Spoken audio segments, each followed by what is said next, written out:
Hi folks, I'm Alan Watt and this is Cutting Through the Matrix on the 20th of December 2020. I don't think, well maybe they will, because people don't have much of a memory these days, and actually it's been that way for an awful long time. When you understand the whole idea of information warfare and the techniques to be used on the public, as stated years ago, actually back in the 90s, when they came up with the idea of a total war on the public, who really thought they were going to get free speech for a while, with the internet coming up and all that. And other powers had a different point of view. I can remember even Hillary Clinton saying, we're going to find ways to control the narratives. And of course the military of the US especially, and Britain too, GCHQ, were heavily involved in finding ways to make sure that they had the controlling factor. But at the same time, back then in the 90s, they didn't want it. The whole idea was to get everybody on the internet, you understand? Because that's the way you're all monitored. And they can get personality profiles and updates. It's daily with your input and so on, doing it all voluntarily. And so they give you all these social platforms that they would pretend were privately owned by single individuals and nonsense like that. This is a famous thing that they've done for centuries, is give you the front people for big organizations.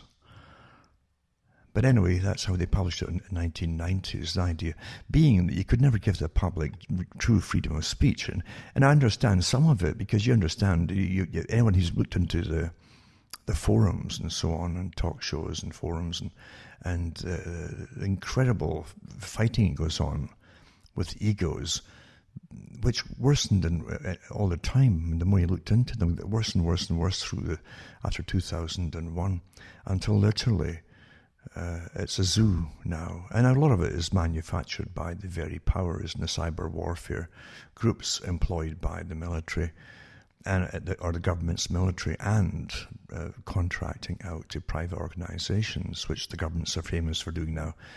The whole idea of what government is vastly changed. In fact, folk don't realize it, that the major sections that government used to run and manage, they simply farm out to all kinds of agencies, not including the military too, actual physical troops, as you well know, and mercenary groups, etc. Far bigger than they ever did in the past. Before, the special forces, ex-special forces, were used as mercenaries through organizations. Every country has particular agencies that run them, and they will do operations with the plausible deniability factor as well. But the governments, we didn't employ them, and they were privately owned and privately contracted to go and do dirty jobs. But of course, the governments are always behind it. That old famous saying that if you're caught, we have no responsibility or no knowledge of you, etc. Actually is the way it's done. And it isn't just for overt operations like that. It's all kinds of operations. You don't realize that there's many forms of warfare, not just cyber warfare, etc., but many forms of warfare. Economic warfare too is one of the best, most effective forms of warfare there could be. You look at COVID-19, with one fell swoop of flattened everything instantly on the plan to completely bankrupt all the nations deliberately by locking down all the healthy folk for something that supposedly kills 0.15 or something the population. And even then, it's very iffy. However, facts won't matter when there's big agendas, and your whole life has been living through agendas and you don't even know it. That's the sad thing about it. Because as I've said so many times, you're trained from birth to be naive and to trust using natural impulses that you're born with, basically, to be tribal. And a small tribe, that's how your mind is shaped for a small clan or tribe, where you have a chief and you elect a chief, and the chief can get ousted or knocked off if he gets too big for his boots by the people, you see. And so we're still in that mentality, that mode. And naturally, the chief has got nothing to gain by lying to you all the time, when your whole survival is at stake, including his own, along with you, you see.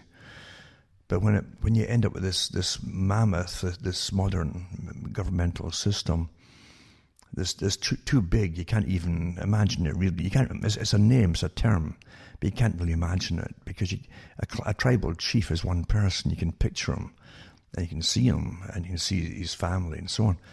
But with government today, including the hundreds and thousands of agencies that take the work that's farmed out to them by governments across the world, you can't imagine it anymore, you see. So the whole idea of voting for this person, that person, was gone long ago. They're all fronts to an extent, you see.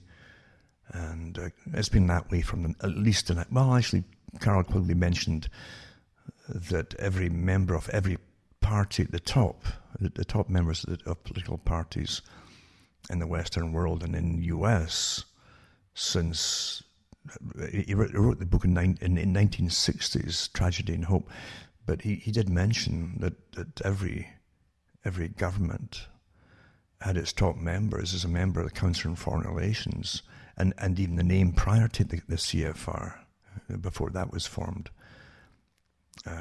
is it for at least 60 years? Well, so you do it 1900, the year 1900, when there was an organization still bringing in their own presidents and top members of cabinets into power. Same in Britain, of course, and it was better documented in Britain with the Lord Alfred Milner Group as an example, and the Rhodes Foundation that was associated with them both working together with Rothschild. And that's no conspiracy theory. You can actually read Cecil Rhodes' wills, where he mentions Rothschild and leaves money to him and back and forth. And personally, I think it was the fact that Rothschild had really funded Rhodes from the beginning, and it's part of the contract deal that much of the money has to go back to the cause, because it's not just a person, Rothschild, it's a cause, it's an agenda, a long, far-reaching agenda. No doubt about it. And Rhodes changed his will quite a few times, by the way. He was a bit off the rails, Rhodes himself. He vacillated back and forth with all the different characters he would leave the cash to. But he was a real believer, Cecil Rhodes, in a world governmental system. Not democratic. It would use that term of democracy to keep the people quiet, It's a great drug, democracy, because folk really literally sit back and forget to watch with incredible scrutiny the machinations of government. It puts you to sleep, you see. Oh, well, they're dealing with that. They're looking after my rights and freedoms for me. And that's how you see it. And that's how they want you to see it. It's quite fascinating to realize that it can only work when the natural tribal systems that Edward Bernays was well aware of too. The guy wasn't just some kind of end product of generations of merchants.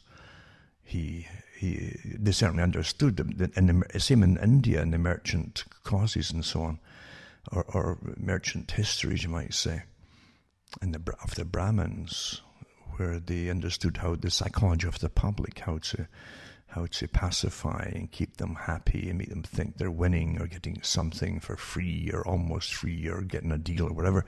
It's Brahmanistic too. That's what you find even as far back as the writings about the Buddha, about Siddhartha. When he used, at one point apparently, he said that he needed money for something, you see. And part of it was a journey back somewhere else, but he needed money to get there, so he laid out tables for wares, and using his Brahmanistic techniques and understandings of human nature, he quickly brought in lots of money. He knew to manipulate the customers very well. Well, it's the same with Bernays. You understand, you're the end product of thousands and thousands of years of commerce, in one form or another. And in one way or another, not just supermarkets, but going way back to little wooden boats coming in with pots full of things and barley and all that. You're the end product of it all. And knowledge is never wasted or lost by those who run the systems, including commerce, naturally. And it was also to do with people and personalities and nations and that kind of thing. Culture is very important. And how to sell things and how to even make markets happen. That's still the same today. But in the old days, markets were mainly down to what you really needed for surviving. And what you do, of course, is knock out competition by all kinds of means, fair and foul. Mainly foul, but that's how it's done. And they take over, and then they'll supply the customers. And when there's nobody else there's no competition, you can then dictate terms to the customers as well. Well, we won't sell this to you unless blah, blah, blah. And on it goes, you see. Monopolization is awfully important. That's why I call people monopoly men, who take over the world's essential supplies. And then they form big organizations, a whole bunch of them, of course. And sometimes underneath those big bunches of them, there's millions, literally millions across the world of subgroups, literally, that they'll set up across the planet to micromanage all different kinds of necessities and markets and so on. A complicated thing in a sense because of its size and scope. But basically it's still the same thing where monopoly power decides how the culture is going to be directed. If you want a society to grow up all smoking cigarettes, then you make it very sexy like Bernays did. He was paid to do it, and he did it very well, of course, especially with the women. You get the top fashionable women to go into do a magazine shoot basically in the open air in New York, and all cameras are there, the early cameras and photographers, and there's even the miniskirts, you see, for the Charleston era in the 1920s, roaring 20s, to sexify. It looks glamorous, and there they are with their cigarette holders and holding their cigarettes at the end of these, but wearing the latest gear and fashion. So the young girls would say, wow, so that's liberation, and that's what a real avant-garde type female is today, and they copy it. Very successful indeed to get them smoking. But also to get them in the booze cans. You turn out lots of movies at the time, the gangster movies and the sexy, what they called them, the malls, was it? That would accompany the gangsters, you see. And they'd all go to these clubs where it was sexy and exciting and naughty and bad and all that. And that's how they glamorized all of that too. It's all done deliberately. It isn't just to make money, as you're often told. I'll do that at the same time, naturally. But that's how you run. But society is very old, and we still live in the tribal sense, to trust the chief. So you trust the rubbish that comes out in the mouths of those at the top, and you really don't want to meet the folk at the top. Well, at least the ones that you see. They're not the bosses, the ones who pretend to run the countries. They're on television. As I've said so many times, their job is to take the tomatoes that are thrown at them, and then you vote another bunch in. It does exactly the same because they're all working for the same boss, you see. That's how it really works. And you wouldn't want to know those characters, because politicians are grimy a lot, really, honestly. They have no morals and qualms at all. They tend to have psychopathic tendencies, for sure. Some are definitely psychopaths, obviously. By their behavior, it's rather obvious. And they like power, but they're also under higher bosses, and they do what they're told. And that is a trait in psychopathy too, is that they generally will. They understand a structured system. They might not like it or care for it unless it suits them or benefits them. Anything that benefits a psychopath is what they'll do. They'll take that lead, they'll climb the ladder. And they'll do whatever they're told. But don't forget that these characters are still front people, because the speech writers are the ones. These are the invisible powers, part of the invisible powers that Bernays talked about. The future of the world would be run really by invisible powers. He meant that it was with the arts of persuasion and techniques of persuasion, visual, auditory, through marketing, for instance, But yet speech writers too, it's the same thing, and they know exactly how to write the speech, and it's gone over. But actually, every speech is analysed by panels, who then criticise any flaws that they see in it, and then readjust everything over. A lot of work goes into it, and so the speeches that you hear presidents and prime ministers just give out, or their spokespeople near the top, the appointed politicians, it takes a lot of work to get that done. So the person is just reading a script, the politician, and it's probably out of their head the next day or even that night, because they don't really care much about helping the public, or you wouldn't be in the mess that you're in, would you? And if you had honest politicians, apart from the fact they'd be assassinated so quickly, then you wouldn't have this awful mess of a world that we're in right now. And I don't put it all down to them either, because you understand you've got to have some kind of order in society. Of course you do. I was reading an article recently too, someone sent me, about an anarchist, a lifelong anarchist, who went through the different anarchist systems in another country, trained to be a revolutionary, and took a good part of, as a woman actually, a good part of her life to realise that all they were getting taught was how to destroy, without ever giving a thought to how do you rebuild something, what kind of thing would you rebuild, and how can you maintain order. And they'll obviously run up against the same problem of themselves. And younger anarchists coming up in the same school of thought, who again will try to destroy. And as you try to build a system that functions, then the other ones will try and destroy it too. So you got to understand that there is compromise, obviously, in any structured system.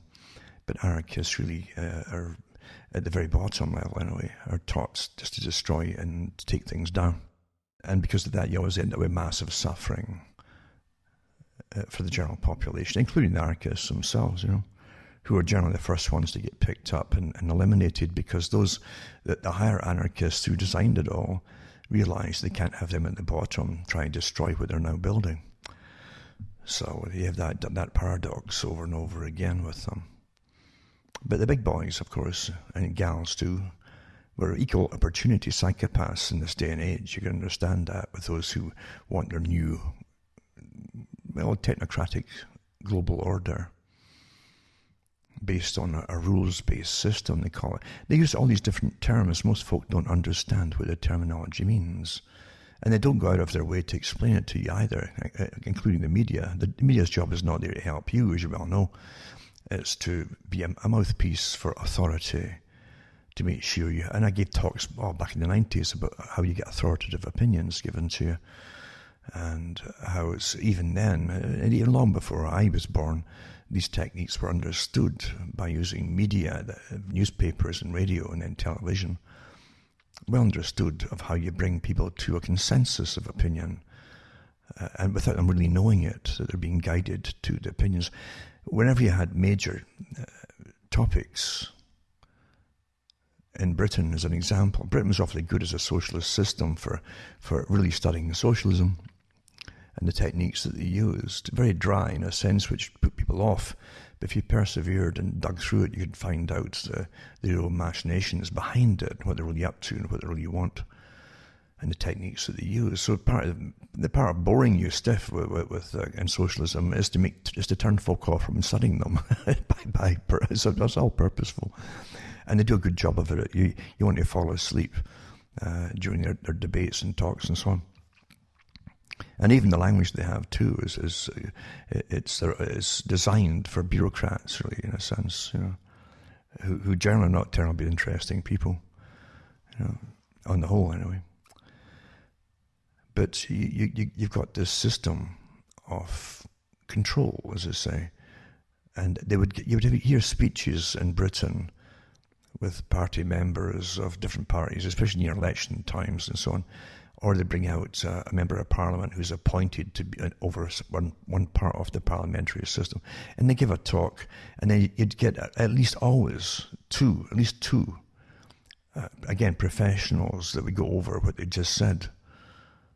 And you'd sit there waiting for this important announcement, where it was going to be. And then you would get the person coming out to give the announcement, a written speech, naturally, not written by the politician that gave it, but by some high-level bureaucrat in that part of the civil service, whose job it is to know what they're doing, at least on that topic, But they read it off, and then you'd have two... But this is a charade, you understand? So that the politician would read it off. He probably knew nothing about it, or understood it even, or cared. And then at least two people who listen to or maybe more, maybe a 4 at a time of a panel, at least they would go through what had just been said, you see. And then they would bring you cleverly, you don't realize it, cleverly bring you to the consensus of opinion of what you, regardless of what you thought you really heard, they would convince you this is what they're really saying. Well, if it was, we all speak this, in a country, you all speak the same language generally, and you understand what they're saying, but here's a panel of 2 or 4 to tell you, oh, this is what they really said. And that becomes your opinion, because they give you these, they make stars of these opinion makers that are brought forward on debates and so on. They make stars of it, a star-making machinery. So you hear so-and-so come, well, they know what they're talking about. They're really famous, you know. So their opinion, or what they come out with, becomes yours. But they guide it to you through a fake debate between 2 or 4 of them. And that's the techniques that's used. And you'll never figure, if it's one person that just come out and says, here's what they really said, you say, oh, come on, here's no why. But if you get 2 or 4 of them, they'll convince you that you never heard what you heard at all. Here's what you really heard, and they'll tell you what you heard, and you'll believe it. And it's so simple, you know. That's the same as that Ash conformity test that they do, you know. They've done it all before, experiment. But, yeah. And I gave those talks too in that experiment years ago as well, which is interesting to realize how you're brought to consensus and opinions and so on. But most folk don't realize you're even guided to getting your opinions. You know. As I say, all you'd have to do is play what the politician said, even the reading of a script, and you heard them say it, and you can decide yourself what you heard them say.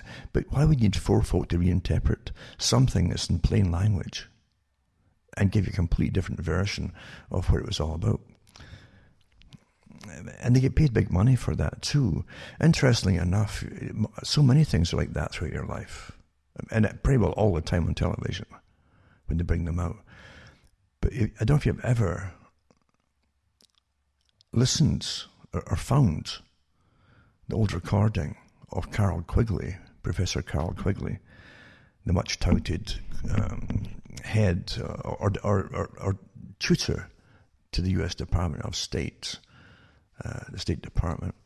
He would teach all the characters who ended up in the State Department, the highest area of importance, I would say, outside the military, in the U.S. government.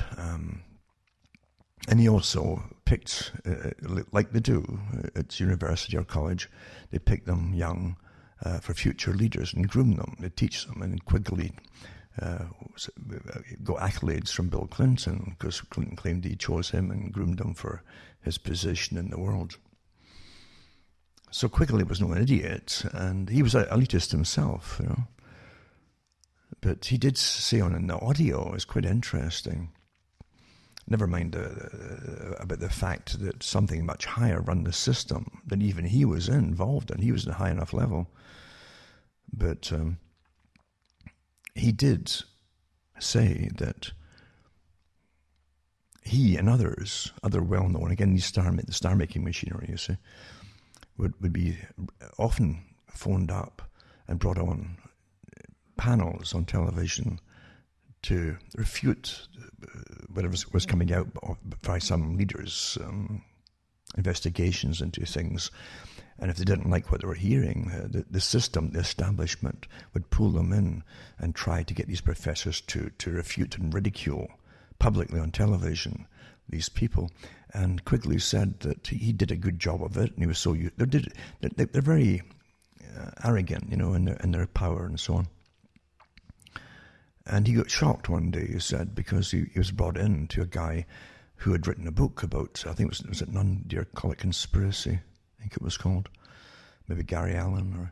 But anyway, he said this guy knew his stuff, and he says we couldn't refute what he was saying because he had all the data there, the factual data.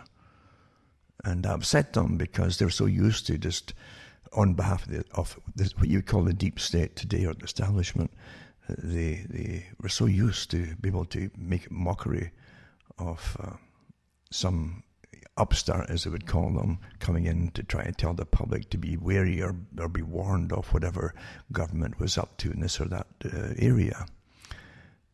And that's how it's really done. Every country had the same techniques on the go, especially in the West, with the CFR and Trilateral Commission, and also with the Royal Institute for International Affairs as an example.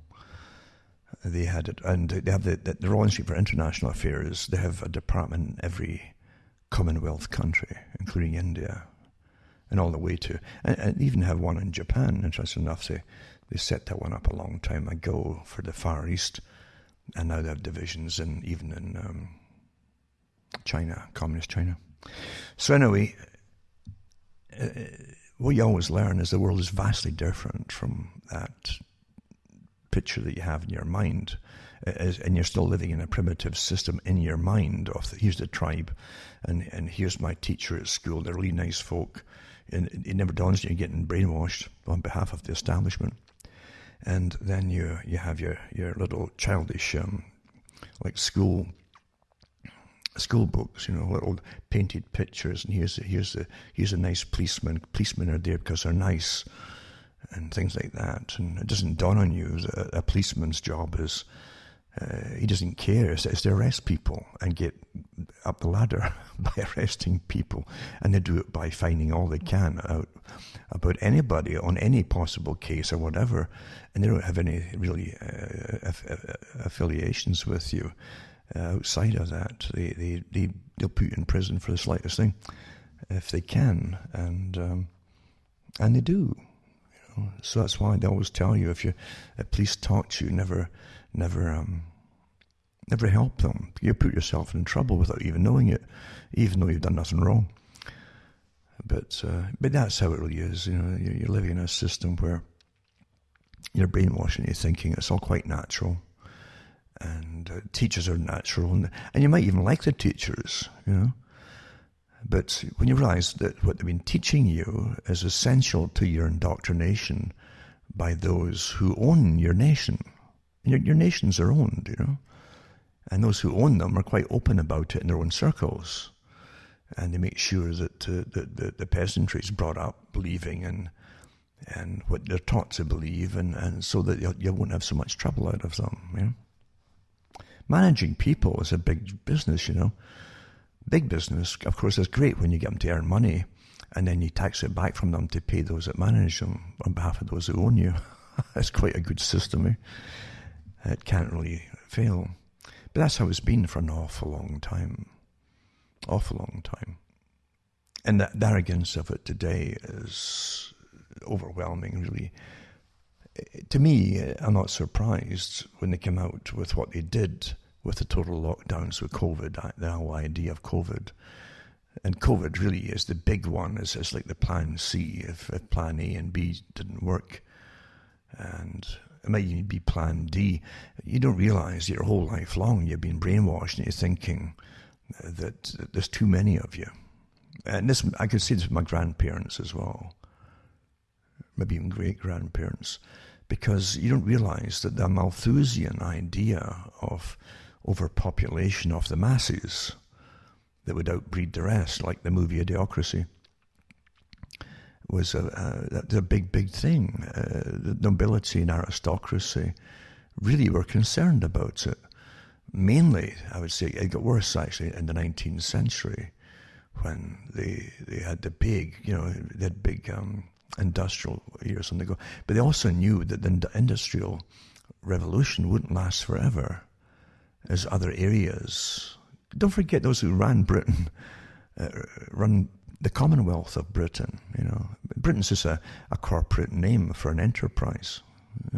Most all countries are. You're just enterprises for corporations. And they are a corporation themselves, as the name itself is. So you understand that the British Commonwealth was fueled by money that was lent to government by those who owned the government, basically, and the system of the country, of the nation. They owned it as far as they were concerned. Everything. I heard a banker tell me this, myself, that that bankers were responsible for everything moving in the world. Without them and them loaning money, nothing would happen. You see, it was very simply but arrogantly put. But that's the way that they've always seen it. And if you have a monopoly of money and you've got the right to print the money, and no one else has, you make sure of that, then you have nothing much to worry about.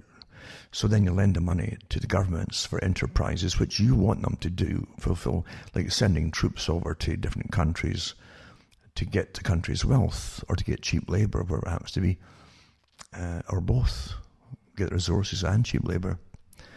And then you get a massive profit coming in for those who basically end up being appointed over it, and they've got the rights to extract those minerals or resources or whatever, and businesses, and even run the other countries' financial systems too.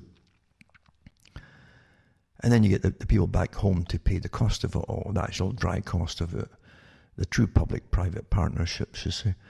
And so the public pays for the debt incurred by the government borrowing money from these guys who wanted to take over other nations' resources. Not bad, eh? You can't really do better than that for yourself. And they prosper. And prosperous people, again, it goes into eugenics, and it's well seated in certain anthropologies, if you study anthropology, and different groups of people.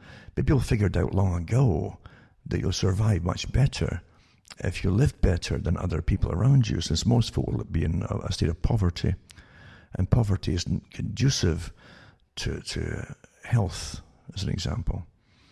Therefore, if you can create money, this thing called money, as a substitute for real wealth, which is what you create yourself through gardening or farming or building or something.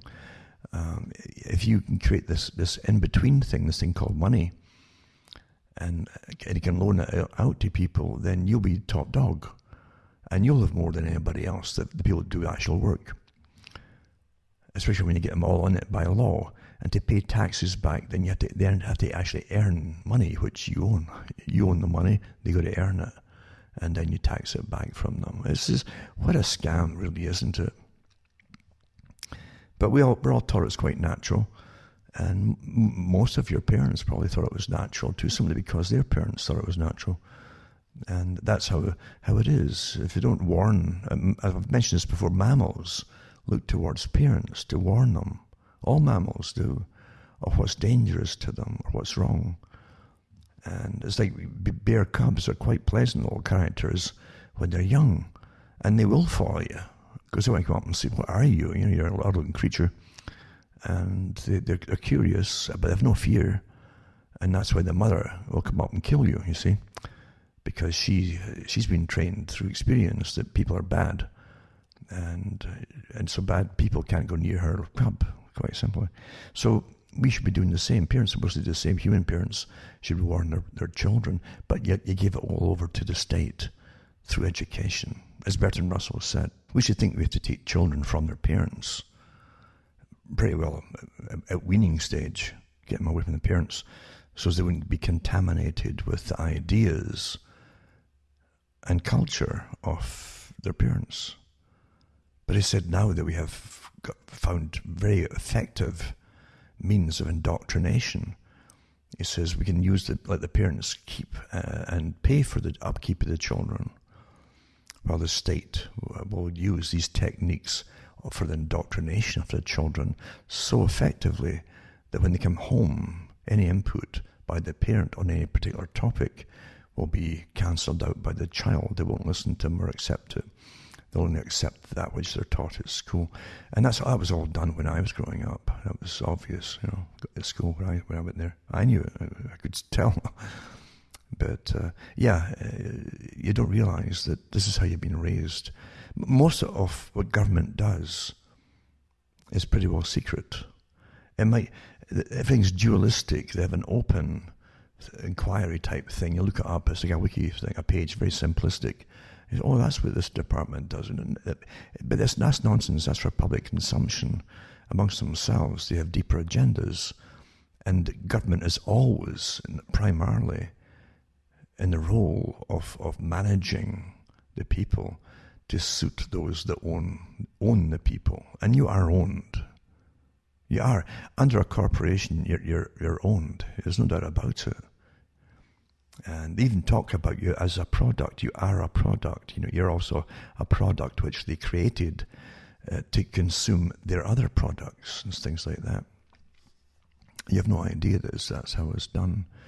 So yeah, your opinions are given too. Your education is awfully important, especially the preliminary education, which which makes sure that subsequent indoctrination and propaganda takes a hold on you and you'll accept it. If you don't get that when you're young, if they start when you're maybe 10, 15 years of age, it's much harder for them to keep a hold of you, because you're like a wild person. And I mean wild in the sense that your mind works for yourself. That's how nature intends it to be.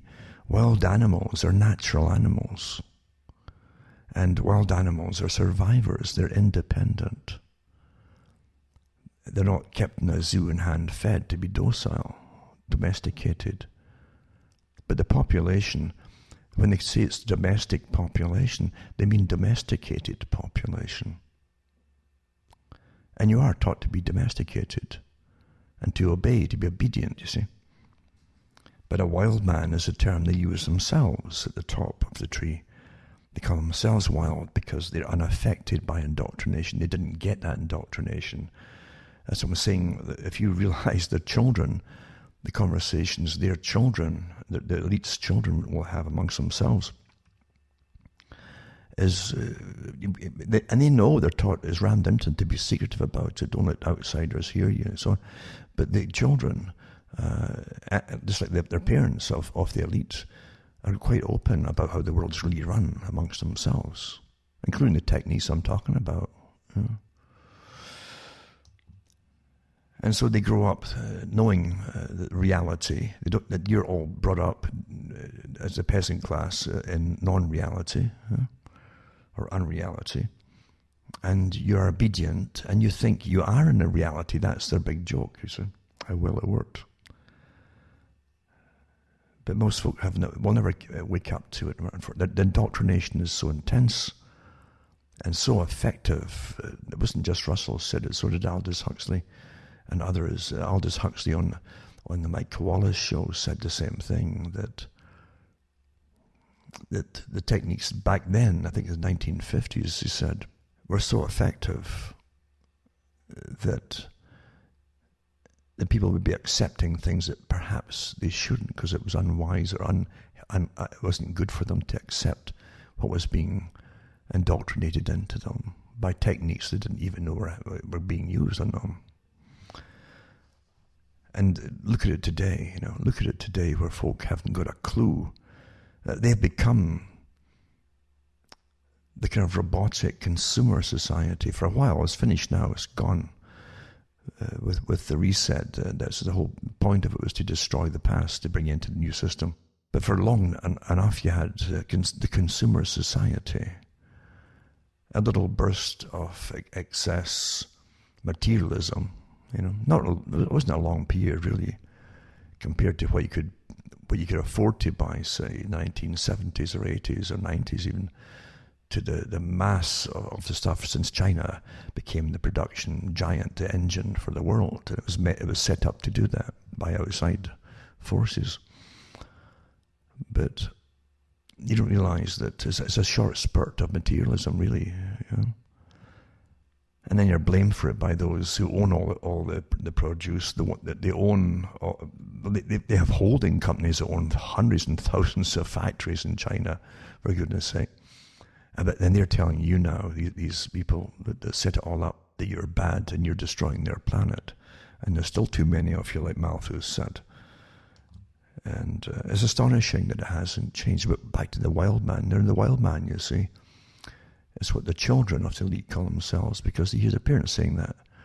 And you find, too, that the book that was put out by Charles Galton Darwin, called The Next Million Years, has a lot of that in it, you see. Now, don't forget that he like a lot of the Darwin family, they saw themselves as scientists, and he was a physicist, this guy, who worked on the Manhattan Project.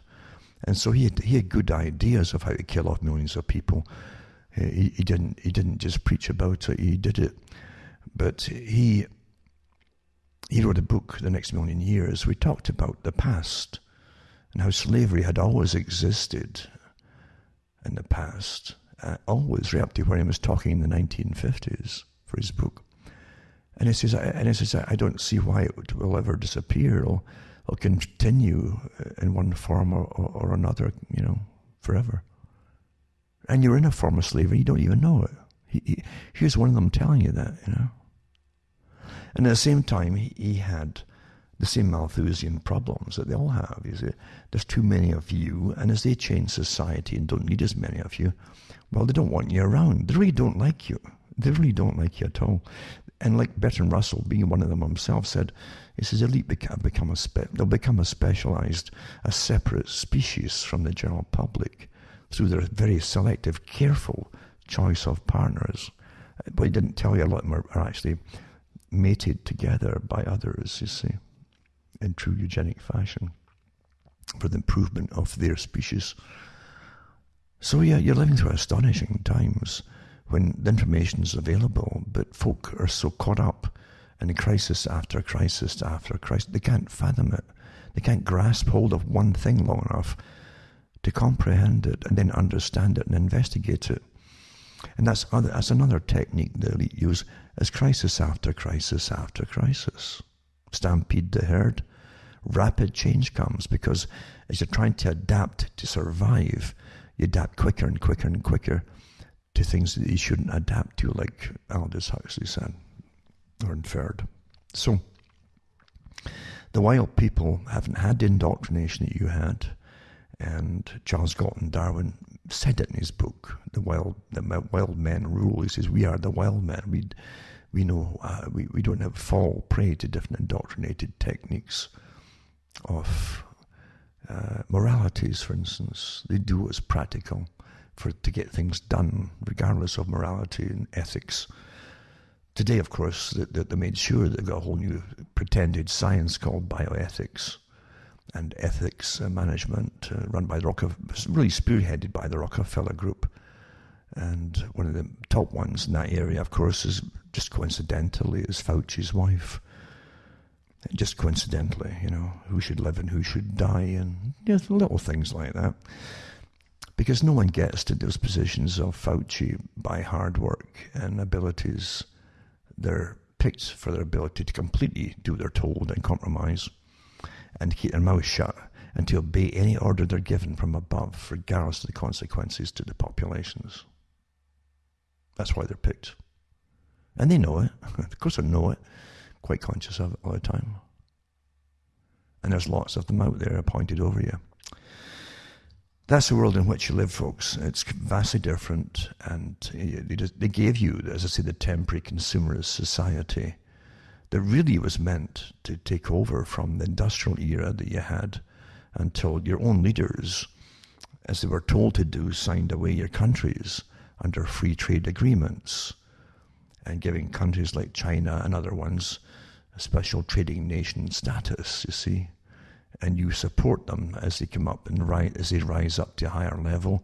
You come down. That's what they said. Rockefeller said this in his own books at the time, or ghostwritten for him.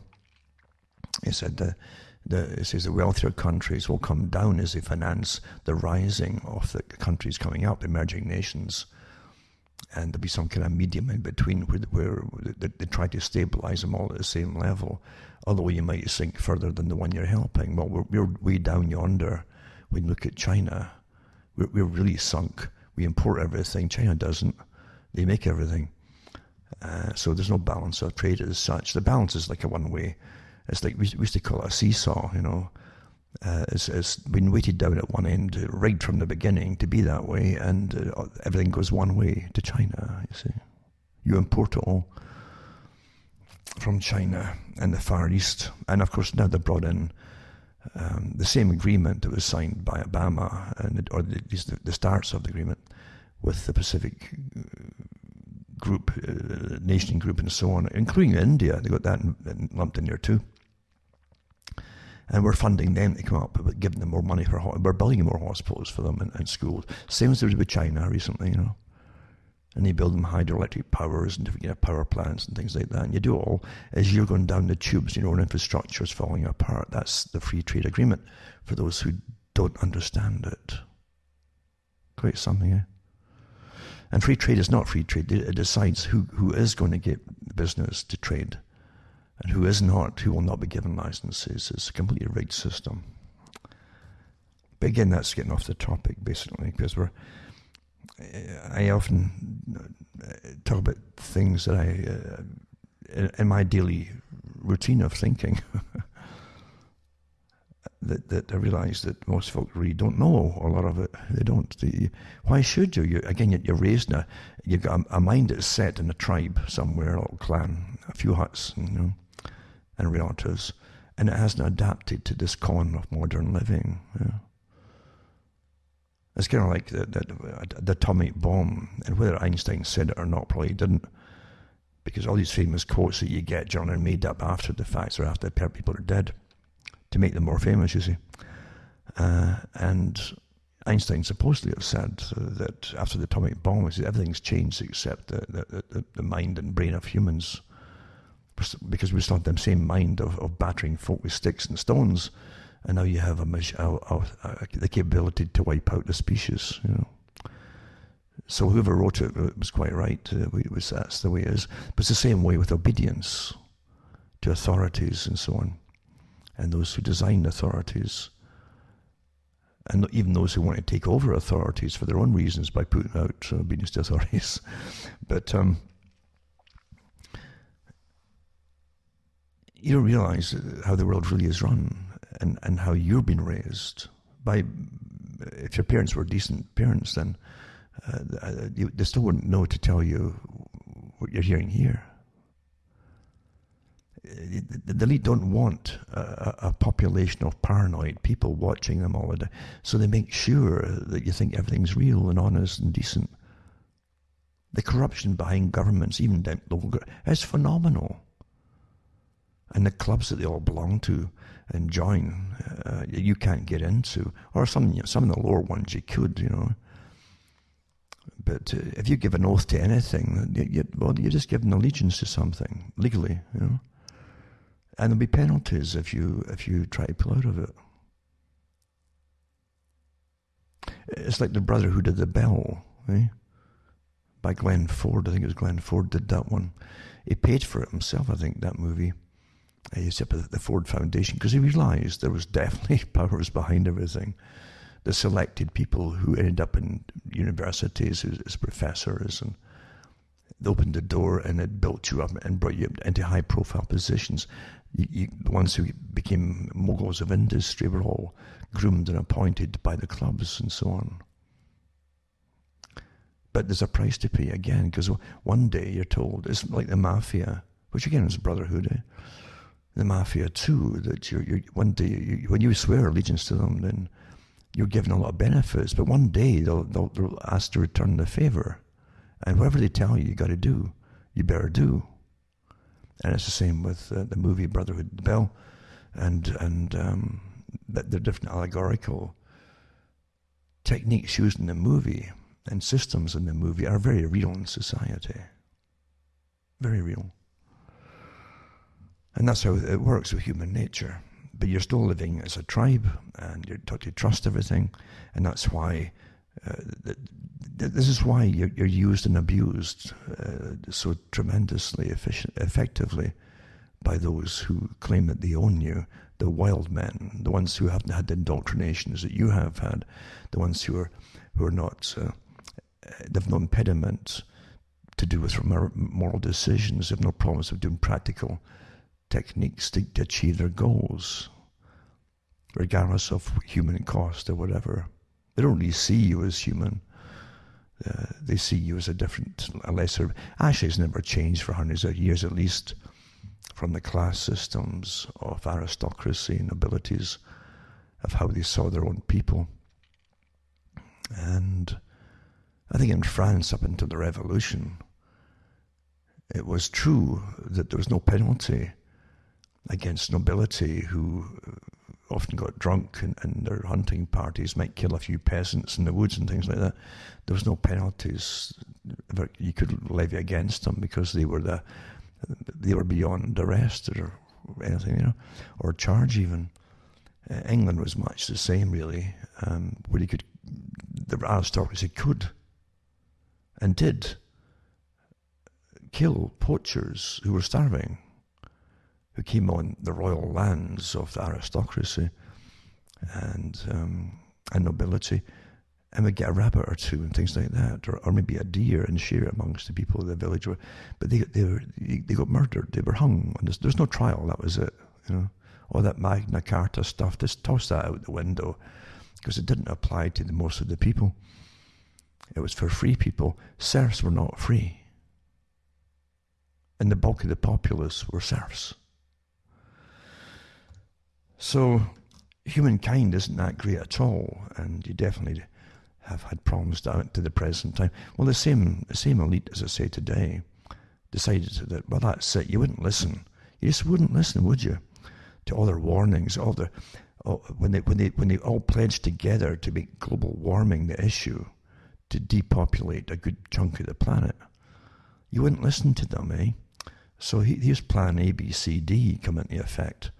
And again, the practice for years before it all happened, with Event 201 and the Rockefeller Event Lockstep and so on, and other ones as well, and CladX, etc. Over and over again, and they're all vowed with all the media, which as always, because media is just part of the propaganda system for governments and the real deep state. That's all they are. That's all they've ever been. Well, they churn out lots of stuff on pop stars and rock stars, and well, that's what they do. All rubbish, all nonsense, But they aren't going to give you any real news that you should really know. Definitely know the truth of it. So all the media's on board with the whole agenda, and it's a wartime scenario. That's what they've made it to be, and they bring out the same wartime. No gatherings bigger than so and so. That's war. You see, curfews. You can't, because the virus. Apparently it must be infrared. It can attack more prevalently at night. So I guess that's why they want a curfew. Oh God, what rubbish. But again, that's what you live in today, is mainly rubbish. You're living through incredible agendas that are meant to change society forever. I hope you understand that last part, Forever, huh? Unless you stand up to it and say no. And you can't just stand up to it and say no, you have to do something about it. Because the elite who own the system are changing the system. I've said this from the beginning. This is their revolution that takes over from their last revolution. This is the next part of their revolution. You understand that? Same folks.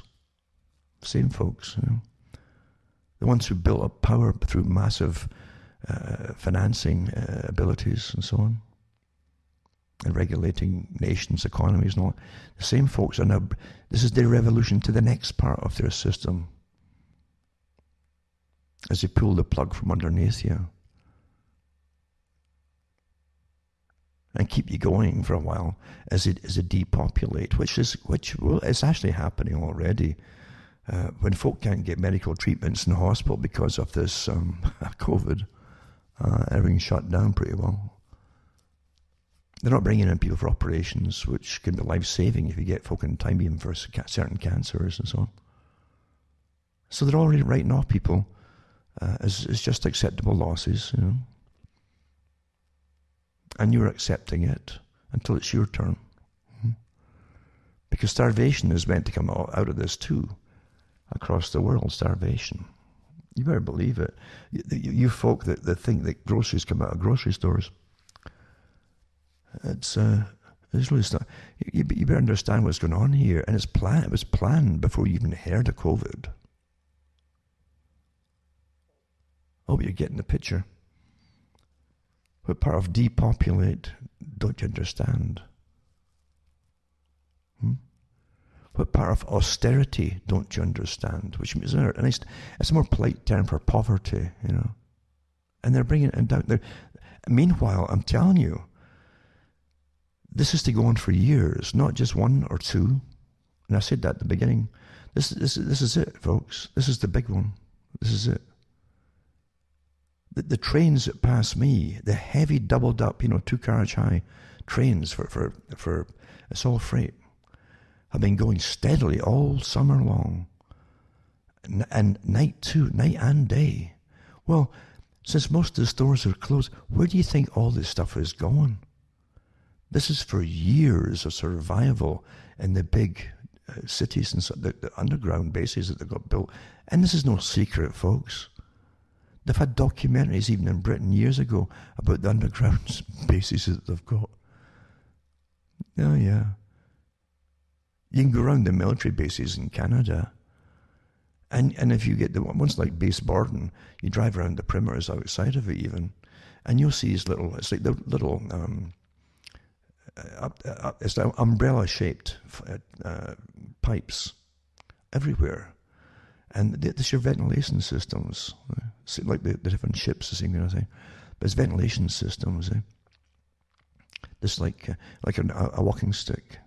That's what like walking sticks, with the handle there, the kind of semi-U type handle. And they're all over the place. And I remember talking and doing talks on it, talking to the guys who were working and building deeper floors and underneath the base there, putting in plumbing and electricity, and they were quite open about it. And lots and lots of rooms and facilities. This isn't just continuity of government. It's continuity of everything that government needs, which is military too, you see. Over years and years of crisis. This is how it's done. It's already prepared.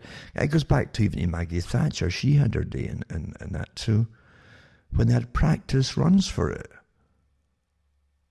I kept all the hard copies at the time from newspapers about that. It was interesting because they had trial runs for continuity of government in Britain. And at least the British press at that time printed it, because it wasn't the actual event. It was a practice, a big practice. And they sent off the Harrier jump jets, the military jets that could vertical takeoff, for the really high VIPs. If it was a sudden crisis, they would go all over the place and pick them up and bring them back to these selected sites, underground bases. And the other ones would be helicopters and so on. And the rest of them they'd send convoys out through, if they're still open streets and so on, to bring people in, all the important folk. And there are other things too, I won't mention them now, but they definitely had other things on the go too. But they had special forces there guarding the entrances of these bases, these underground bases. And their orders were to kill anybody else of the populace that wasn't on the list. Just like the movies, these catastrophe movies, that thing's real. They actually have lists of people and so on, and always bump off all the people who tried to come in and overwhelm them, by surviving themselves. How dare they, the peasants that they are. But there you go, that was on the papers back then. If you mention it today, you'll be conspiracy theorists. It's amazing how they can revive the same ridicules over and over again, and then tell you the truth in between. But again, it really doesn't matter, because you've never lived in such an age of incredible, massive, authorized propaganda, where even most of the medical profession speak out about this whole COVID farce that's going on and get banned themselves. Like most of them get. This is most of your medical who actually deal with it, who say, wait a minute, this is not with this. This is nothing like they're telling you. It doesn't matter. This is a wartime scenario, and this is the excuse that they've hit on. Since you wouldn't listen to the climate thing, you wouldn't go and volunteer to be sterilised, and you were still buying stuff and consuming stuff, and dear, how bad can you be, eh? And they gave you all the warnings at the previous conference of parties for the climate summits and so on. And they said that the public are not listening to us. They're just not listening to us. They're still consuming. Some of them even breed, you know. No kidding, eh? Wow. Well, here's their answer to it, folks. This is your crisis part 3, and they've tried other ones before. So COVID, here you go. And with there's articles that I've at least noticed it too, and I've said, isn't it odd that the agenda that's coming out from COVID is right in line with the austerity programs for the climate agenda, you know. It's coincidental, though. Sure, it must be. If this virus is out there, it's the most politicized virus that's ever existed. Remember, folks, and it will happen, cuttingthroughthematrix.com. Go into the website, make a list of all my other sites too, and the com site. Take the links, so that if ever you just can't find me, hopefully you can still get me on one of my sites. And all the official sites are listed there, cuttingthroughthematrix.com. So if you can't get on one, try another one, because, there's doctors that are working in the hospitals getting banned. They've been banned from, again, social media. The people who are working with patients, for goodness sake. And top virologists getting banned because no one can speak out against the authority, the God of propaganda. There's no debate with the God of propaganda. The strange authorized, unknown ones right at the top there under this authority. No one can say anything different. We've never seen such a time in history as this, you know. You have seen it in other wartime scenarios. A lot of folk didn't want to go to war in World War I and said no, and they were locked up, a lot of them. World War II came along, and a lot of folk who'd fought in World War I said, no, we don't want this war, and they got locked up. That's what governments do, you know. They lock folk up that have different opinions. No different than the Soviet Union, where they'd lock you up if you're complaining about the state and they class you as mentally ill. That way there's no trial, too, you know. As this happens all the time. And your countries are all doing it right now, like never before. Your same countries that are trying to get you to look at China as the enemy now, because they're doing this and they don't treat the Uyghurs Uyghurs in China the same way, and so on, and yada yada yada, and they don't the same rights policies. Or their great ally Saudi Arabia, how they treat prisoners and things, and have capital punishments, and here's your government doing so many of the different things they claim other countries do. You see, intolerance. They don't tolerate the people. They don't tolerate different opinion. Well, look at us right now, eh? We're a good chunk of the medical profession that dares to speak out, because the rest of them all know it, but they're terrified of losing their jobs. Eh? That's a great thing with money too, isn't it? Folk who get more of it are terrified of losing it, because you get getting kind of used to it after a while, don't you? And it's kind of hard to go back to poverty. That's why I've said before, don't buy a house. I said it for years, don't buy a house unless you're willing to walk away from it. Because one day that's what's going to happen as they abolish it all, private property. And here it is, all coming down the pike, by the way. So, cuttingthroughthematrix.com, send me a few bucks. You see how to donate to me. And you can use PayPal, you can send personal checks, you can send cash. And MoneyGram works. And you don't have to register anything. Anyway, if you send me anything, even a Christmas thing, don't register it. Because the whole thing's up there registered. They really do. Oh, it must be important, because they want to see what they can tax off you. Or tax off me. So just don't do that. And just put down gift. And always under about $4 or something, or under $10. Doesn't matter what it is. And it doesn't matter, even new things. Now, it's not new once you buy it. You understand that? It's now second hand. So you give it to folk as gifts, and they're telling the honest truth. It's now used, isn't it? So you put down what you think is a fair price. A price is only somebody's idea, remember. Huh? That's what it is. So if you send anything at all, just put regular post. Don't use UPS or or FedEx, because they don't deliver here. This is what they call unorganized township, a little area that's held out for a long time against the big system that always tries to encroach upon it with massive regulations of all kinds. Although there's no reason why they can't deliver here. The roads go around, the side roads and so on. But that's what they do. Because they don't... And again, most of these companies too subcontract to other couriers, like Pure Later Courier, and they definitely won't deliver. They won't even tell you if something came in for you. They won't notify you. You won't know. And I said that last time. I said, I hope you have a great Christmas, because they generally keep Christmas presents to themselves. The ones, in my experience, they told me that they delivered I had stuff before at Christmas, a pair of socks, I think it was. And I just eventually phoned up to see if anything come in from me. So, yeah, some of them sort of, well, they didn't deliver it, you see. Well, somebody signed for it here. I said, well, it wasn't me. It must be one of your own staff. So, Merry Christmas. But anyway, that's the corruption of society. But the thing is, corruption of society is from the top to the bottom, because there's no common morality anymore.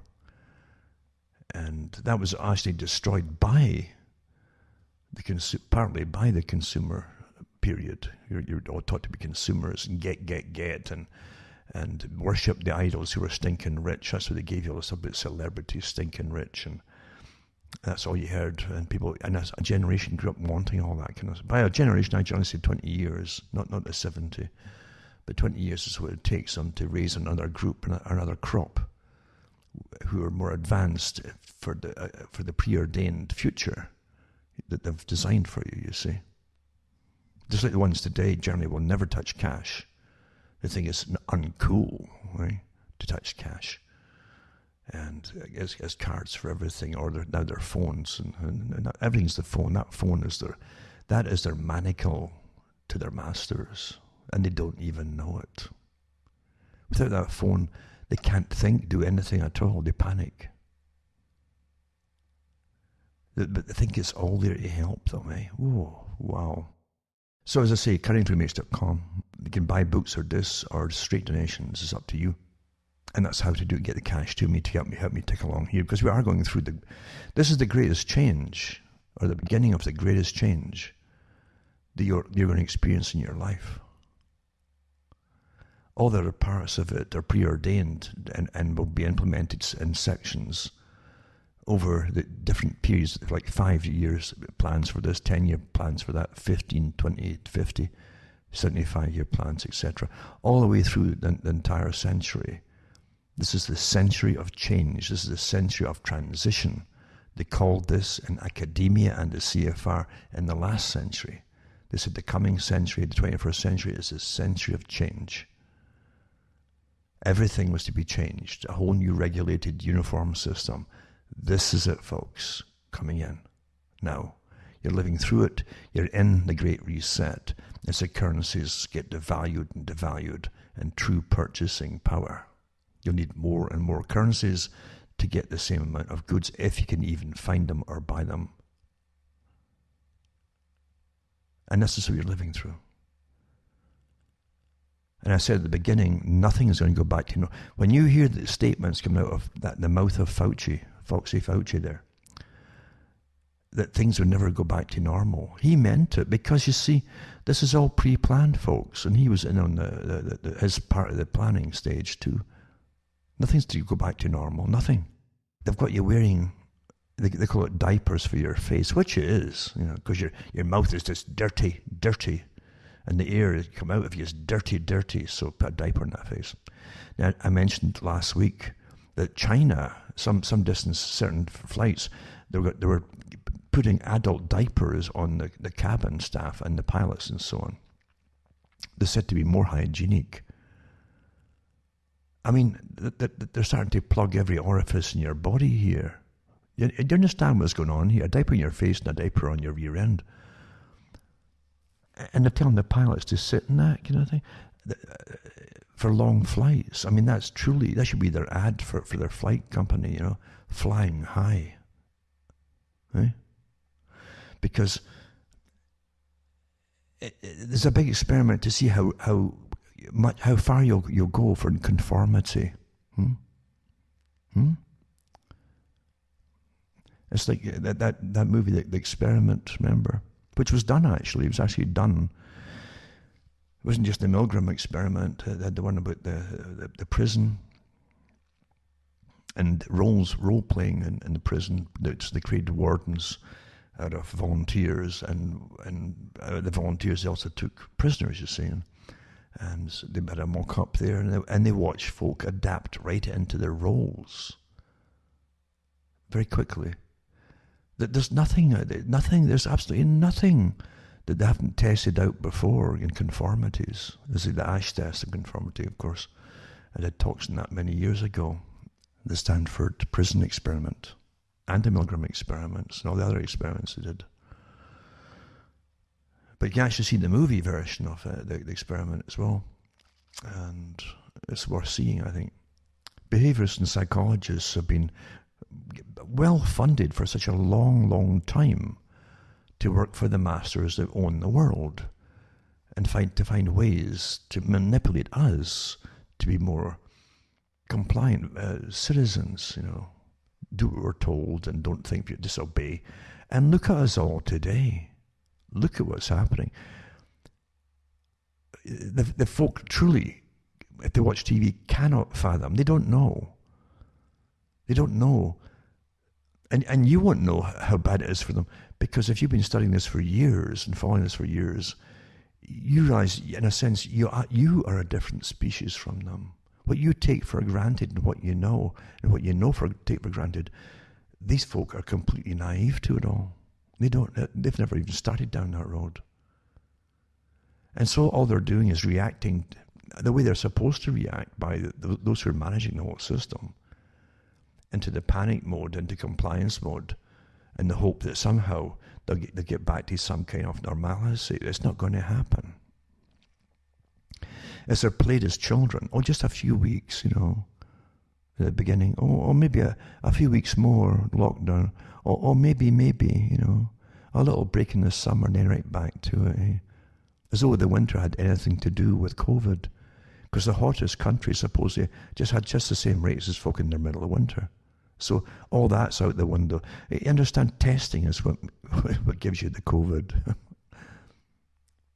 Fragments, possible fragments, not even really, but possible fragments of viruses in the PCR tests. That's what's driving. That's why they chose that test and for a particular thing.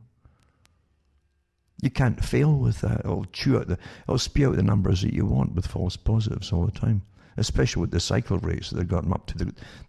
Some of them are getting 40 and 41 cycles. The higher you go, and they even say that 30 is the maximum they should go to. And even then it gets iffy. It literally amplifies little fragments many times over in the cycles, and then say once they get a certain percentage at the end of the cycle, it's probably a good indication there's a virus there, but it's not proof either that there is. That's why they picked that test. That's why these cases have got nothing to do with reality. Look at you already had a president of a country in Africa tested different, including fruit and motor oil, and sent it off to a lab run by the WHO, and they all came back positive. It's a complete farce. Complete farce. But most folk, again, as I say, you got to realise they're not in the mode that you're in, where you're at least educated to a good extent of what's going on. I mean, knowledge is power, you understand. And the folk who are so naive and whose indoctrination worked really, really well haven't even started the journey to wake up or understand that this is the greatest hoax, agenda-driven hoax ever devised. And they probably will never. They'll look upon you as crazy, and the media will smear you, and you see, you're a conspiracy theorist. How would anybody go to this length to deceive the public? Well, that's exactly why they do it. You were deceived before with austerity pacts, right? Under that guise of climate change and cutbacks and so on, and stop eating meat, stop doing this, stop that, stop breeding. And it didn't work. They claim it didn't work fast enough. as you're destroying their planet. Eh? So here's their answer to it. They said that at last year's meeting, folks, 2019 climate conference. They're not listening. It's come to a grinding halt. And Trump wouldn't even go along with the climate accord, which made other folks say, well, we're not going along with it either. That was the big thing they were really ticked off about. You see? The CFR came out against Trump about it too, and all the ones who claim that they are the establishment, they're only one level of it, but not the highest one either. But they're all against Trump for that one. If Trump did anything, purposely or not, who cares? The fact is that it became rather obvious then. They were just up in arms about it. The World Economic Forum was up in arms about it. They gave speeches there against Trump. Soros was against Trump. He gave a speech at WEF too, and the climate change too. They're all the same people that run all of these big organizations that are all designed to end up in the same road, to bring you on to utter austerity and depopulation, post-consumerist society. And they mean business. So much so, they devised a plan to terrify the planet. Utter terror, a campaign of complete terror. And they won't stop, folks. They're sworn like any advancing army to the death. They're sworn. No one's going to break ranks. No way will they break ranks, folks. And they will be utterly vicious against anybody who speaks out. This is a real war. I hope you understand. This is a real war. And you're not looking at some other nation. You're looking at the folk in your own countries that are appointed in your own countries, because they're not there to serve you. And they all know it. But they comprise an army. And at this stage, they still need your compliance for it to work. The whole agenda to work. But they'll get rather vicious if they see it falling, you see. And that's when tyrants always get vicious, is when they see their plans failing or even being challenged. They'll get utterly vicious, and they'll make some examples, hoping to terrify everybody. It's just a war of terror, planned, deliberated, and applied to the public of every country. A global war of terror upon the publics. That's what it is.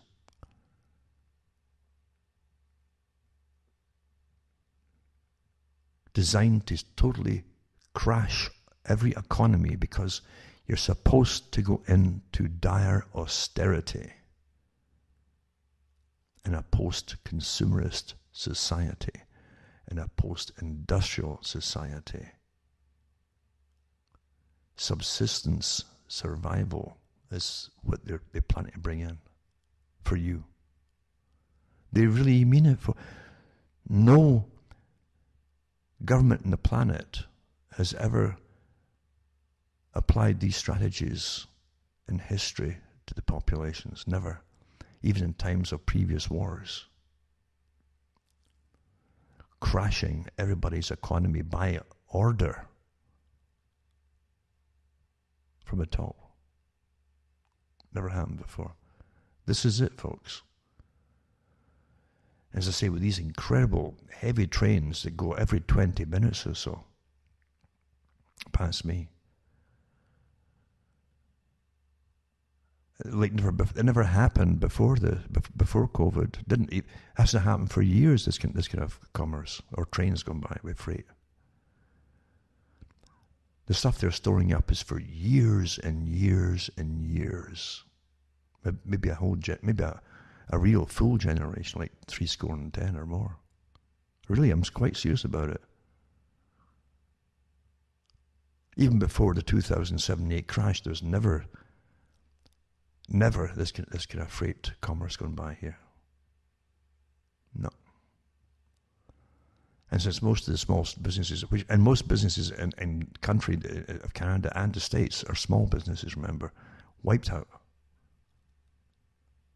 All the smaller stores, grocery stores, wiped out by order of the state. So this isn't just food that's going back and forth. What is it? But it's definitely not going. It's not going to Walmart, folks. Not this kind of commerce. No way. This is for long-term storage. Long-term, no doubt about it. So this is the big one that they've been waiting for years. Now I'm going to mention here an article I've touched on before. It's called The Dangerous Myth of Overpopulation. This is from 2010, this article, by Michael Schneider. It says, today there's a growing belief that many of the world's problems are directly related to overpopulation. Whether it is world hunger, the lack of fresh water, the damage we're causing the environment, or climate change, those who believe in the myth of overpopulation have no hesitation blaming all of those problems on the fact that there are way too many people in the world. What's even more frightening are the solutions that many of those people who believe that the world is overpopulated are proposing.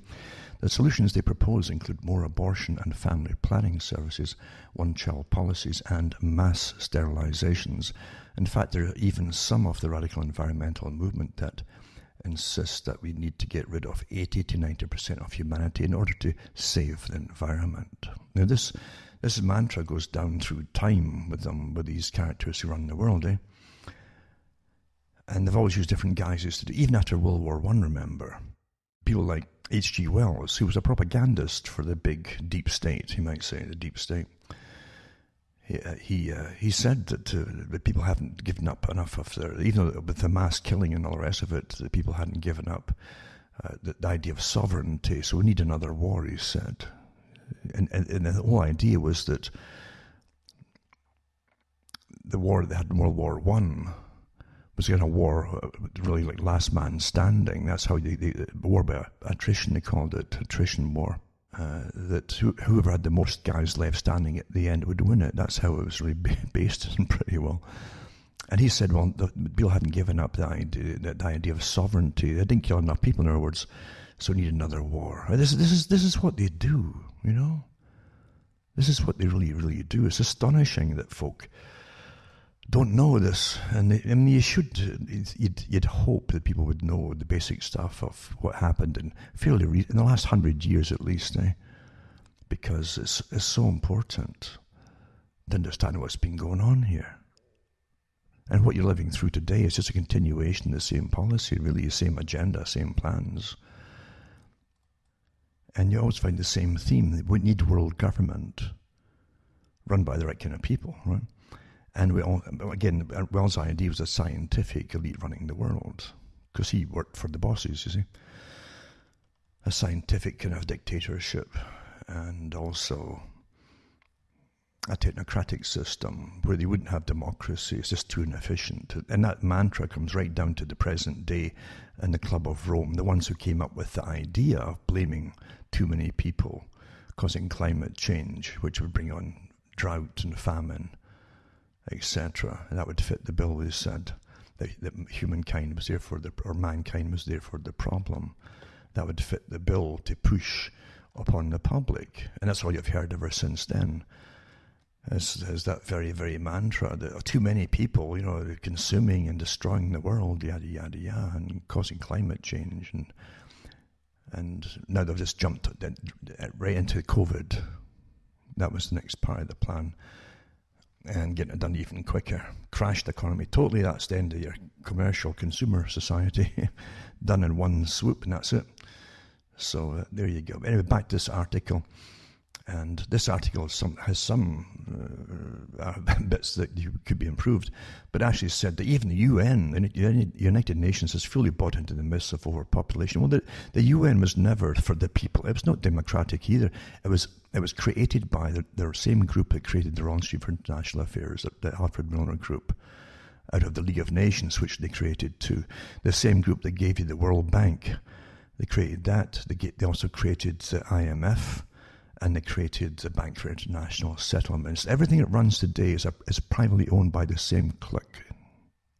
And they're a clique.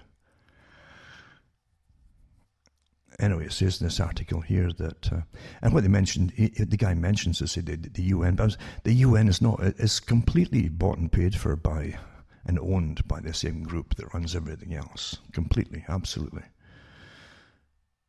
And then he mentioned the UNFPA released its annual statement, it must have been 2009, of the World Population Report entitled Facing a Changing World, Women, Population and Climate.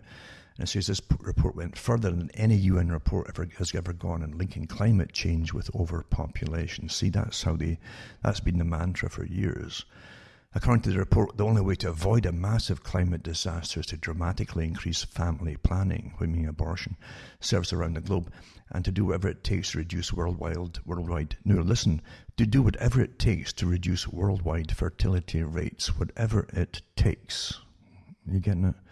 In a statement accompanying the release of the report, UNFPA Executive Director Toraya Obayed stated that rapid population growth and industrialization have led to a rapid rise in greenhouse gas emissions. We have now reached a point where humanity is approaching the brink of disaster. Terror, terror, disaster, disaster, terror, terror, terror. And it says here, well, the truth is that the folks managing the globalist organizations like the UNFPA are absolutely convinced that climate change will bring about the end of the world as we know it unless we take urgent action. And he goes on to talk about the coming climate change disaster and stuff like that. And its number one factor to climate change is overpopulation, and the importance of the speed and magnitude of recent population growth in boosting future greenhouse gas emissions is well recognized among scientists, including the authors of the Intergovernmental Panel on Climate Change's report. That's IPCC, the United Nations. And it says, no human is generally carbon neutral, especially when all greenhouse gases are figured into the equation, yada, yada, yada. You've heard the mantra for years. You're so sick of it, I'm sure. But don't forget the Department for Population, as they call it in the United Nations, used to be called Population Control, not just the Department of Population. And that was set up by Rockefeller himself. He funded it and paid for it all. And it goes on to say here, not only that, but Barack Obama's top science advisor, remember this is 10 years old, this article, John P. Holdren, actually co-authored a book in 1977, this is true, which he advocated mass sterilizations using the food and water supply, mandatory bodily implants that would prevent couples from having children, forced abortions for American couples trying to have too many children, and a global police force to enforce population control. This is true, folks. The following is just one of the incredibly shocking quotes in Holdren's book. And it says, a program of sterilizing women after their second or third child, despite the relatively greater difficulty of the operation than vasectomy, might be easier to implement than trying to sterilize men. The development of long-term sterilization capsule that could be implanted under the skin and removed when pregnancy is desired opens additional possibilities for coercive fertility control. The capsule could be implanted at puberty and might be removable with official permission for a limited number of births. You understand what kind of society he's talking about here? Official permission and so on. Right? And he was the top advisor for Barack Obama. I could go on and on about other things that Obama was involved in too. But this is factual stuff, I'm talking about here. And that Holdren actually was part of the co-author of the book. And I know that Holdren worked with Paul Ehrlich as well, who did the Population Time Bomb and so on. So you understand, this isn't just suddenly started. It's been going on for years until the folk got so used to hearing it, they ignored it. And that's exactly what they're talking about at the top. The people are just not listening, said the IPCC last year. And bingo, you get COVID, But also here, you take this. That was 10 years ago, that article. Now here's something just from last year, And it's called Democracies Under Stress, Recreating the Trilateral Commission to Revitalize Our Democracies to Uphold the Rules-Based International Order. And it says the drive towards deeper integration and greater globalization seemed irreversible until just a few years ago. Now, you take it in sections for folk who have a hard time, who really are not used to really thinking too deeply, And most folk aren't today with the massive onslaught of just data getting thrown at them. They kind of tune out to most things. They don't read. Most folk don't read today. They really don't. Everything's pictures, you know. But here they're talking. This is the Trilateral Commission. This is the big organization of technocracy. The ones they appoint them towards head positions across the planet, including running nations. But when anything happens to your prime ministers, and remember the organization of central banking systems, right? All connected together across Europe and elsewhere. They actually appointed a couple of their members who were trilateral members. One of them was appointed to run Greece at one point, another one was appointed to run Italy in place of a prime minister for a period. This is the future. They brought it in already and done it without any blowback from the public, who really don't understand what's going on most of the time.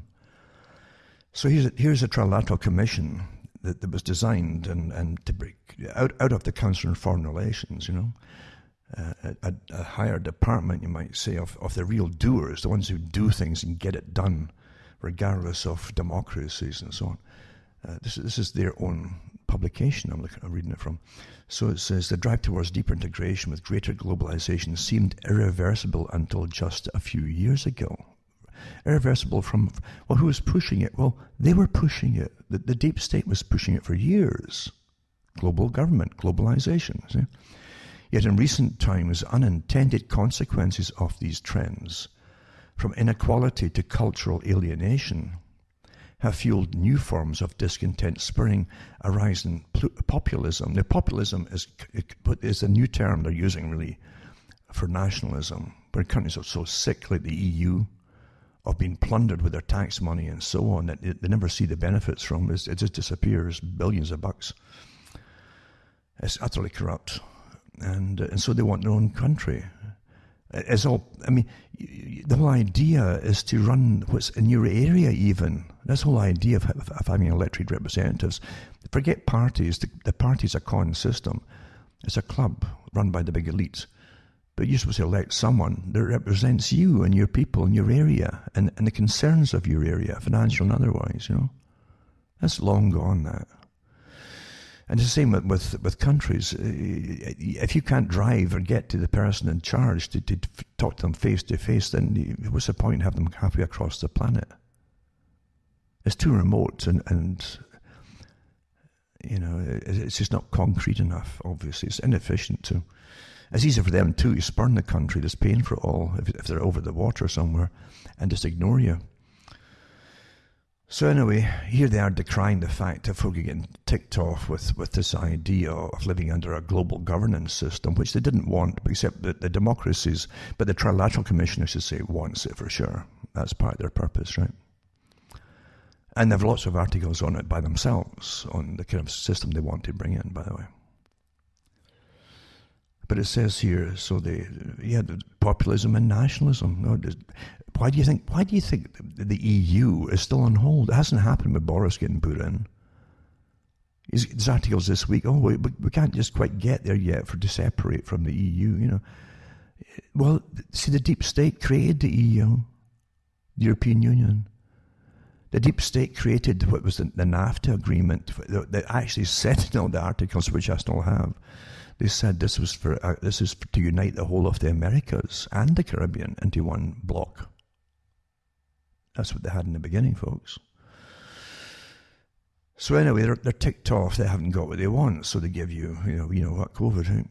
Anyway, this article then goes on to talk about, although the headlines differ, there's a remarkable commonality in the stresses bearing down on the democracies of North America, Asia, and Europe. Social, economic, and technological pressure, be the rising inequality, shifting demographics, or the changing nature of work, leading many to question whether democracy is still working for them. Social media is transforming and degrading politics by reinforcing bias, spreading falsehoods. This is last year. You see, this is where are you getting your fake news from now? Well, you see, they were all prepared for your fake news. Fake news is just any opinion they don't agree with, which is anything outside themselves. So here's the Trilateral Commission complaining about it. But what did you vote for the Trilateral Commission, this private club? Did you? Or the CFR, the private clubs? No, of course you don't. Here they are running your lives, folks, and complaining, eh? But it says so because they're not getting their way. Their whole agenda against globalization, end of nation state, and depopulation, yada yada yada. So social media is transforming and degrading. So it's your fault that the politics is nothing to do with the degraded politicians. No, it's you're degrading politics by reinforcing bias, spreading falsehoods, and segmenting people into more insulated groups. Outsiders have capitalized on these developments to interfere in how these democracies function, and always blaming somebody else, and meet the needs of their citizens. All this occurring at a time when Beijing in particular is offering the world what many see as a viable alternative to democracy. The fear of these don't forget, Trilateral Commission helped create modern China. The groups behind it, Rockefeller, praised China, but even though it had slaughtered millions of its own people, praised it for being so efficient, Anyway, says the fear of, and don't forget he was head of this group for a while, and the CFR at one point too. The fear of these advanced democracies has major consequences for the ability of the world to tackle pressing global problems in the security, economic, and political realms. Yada yada yada yada. Yep. And then they go into internal divisions and so on, and how people start to turn inwards, and nations start to turn inwards as we talk about the rising populism and nationalism. So they're rising to the challenge, he says, of how to manage this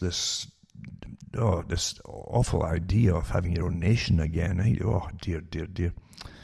So they're rising to the challenge to fight that and to make sure they get their agenda through. And there's a picture of, they've got Kissinger there and, Gorbachev, when Gorbachev was the head of the Soviet Russian group, and here they are shaking hands, and when they used to be all happy for the merger that was coming with the whole planet, So this democratic renewal will require new voices and thinking from all segments of these societies. Where there's been a dramatic malaise in past decades, this historical juncture is unique. Unlike at other times, many of these governments with advanced democracies, the original architects of the international system and underpinning decades of relative peace and prosperity. Yeah, I only heard that. They're no longer the best safeguards of their own democratic workings, nor ardent advocates of the ability of democracies to tackle global ills collectively. The Trilateral Commission is well poised to play a vital role in this revitalization effort and seeks to once again become an analytical home for assessing the stresses on the advanced democracies, offering solutions for dealing with them and catalyzing cooperation amongst these countries on global economic, political and security matters. While the democracy space has grown crowded in recent years, Trilateral Commission has several distinct advantages in this work. Then they go through some of it to how they've got a historical legacy and how they were involved in really pushing globalism. The committee's original idea to bring Japan initially into the umbrella of democracies, that was one of the first ones they said, was controversial, yada yada. And then beleaguered global trading order in the wake of President Nixon's withdrawal from the gold standard and the Bretton Woods Agreement. So they were held involved in all that kind of stuff. And then the whole Vietnam era, etc., etc. So you're going to understand what they're all up to, these organizations, and where they came from, what they're up to, etc. But yeah, they're pushing it all there. Democracy's under stress. I'll put the link up for that one. And then you go into this article here, and it says, this is an archive. It was a New York Times from 1990. Again, we're getting back to this whole idea of the onslaught of terror and fear, until youngsters were committing suicide, by the way. Oh, the world's going to be this one big desert, climate change, global warming and drought and famine. the Club of Rome keep on about, we're all going to die, terrible, there's no future, so what's the point in going on? And couples were killing themselves. You see it in newspapers, eh? Children having nightmares about it. Anyway, it says here, New York Times, to skeptics on global warming. And it's by Al Gore Jr., eh? Al Gore, eh? The gory man. The guy who also set up the carbon exchange with his pal. And their company was called Blood and Gore. I'm not kidding you, eh? You can't make this stuff up. It's really out of horror movies, isn't it? The characters that are involved. So this is again from 1990 and New York Times. When environmental and financial experts from around the world gathered in Washington this week for a White House-sponsored conference on global warming, they expected a serious discussion. Instead, they were surprised and angered to hear President Bush wholeheartedly endorse delay and inaction. Global climate change is real. And just take that to COVID. COVID is real. You understand? There's the same back then. What we're saying. Wait a minute here. We've lived long enough. I know in my lifetime that it's not warming. I remember last year, the year before, and so and so and so and so. No. It's the same thing, though. It's a great thing. Most folk don't remember very much about even 5 years ago. So it's easy to tell. 5 years ago, people were melting in the streets in the summer. They'd end up being a puddle on the road. Yeah, right in front of you. So it's the same kind of thing with just one to the other. You see, now it's better. They've got a little minute thing that no one can see and say it's the biggest killer on the planet. Pretty good, eh? Anyway, global climate change is real, eh? This is Al Gore. It's the single most serious manifestation of a larger problem, the collision course between industrial civilization. Are you getting it? Industrial civilization and the ecological system that supports life as we know it. So there you are. You see, the purpose of Earth Day is to alert people around the world to that impending collision, and yet the Bush administration, according to leaked memos, advising its policymakers that a better approach is to raise the many uncertainties and argue with other skeptics that nothing should be done until unresolved questions are definitely answered. That's a Papa Bush, I guess. What are the skeptics' questions? Here are several of the most prominent. None of them stands up under scrutiny. It says, question, aren't the dire predictions about global warming based on unreliable computer models, just like COVID and so on, eh? Remember Neil Ferguson, eh? How many folk would die? He had the same kind of computer. How do we know that there is any correlation between increased levels of carbon dioxide in the atmosphere and changes in temperature? And the answer is the most compelling evidence comes from careful studies of tiny air bubbles in Antarctic ice. These show that it's actually happened to the Earth's climate during the last 160,000 years. As illustrated by the accompanying graph, carbon dioxide and temperature have gone up and down in lockstep, like that word again, as far back as scientists can measure.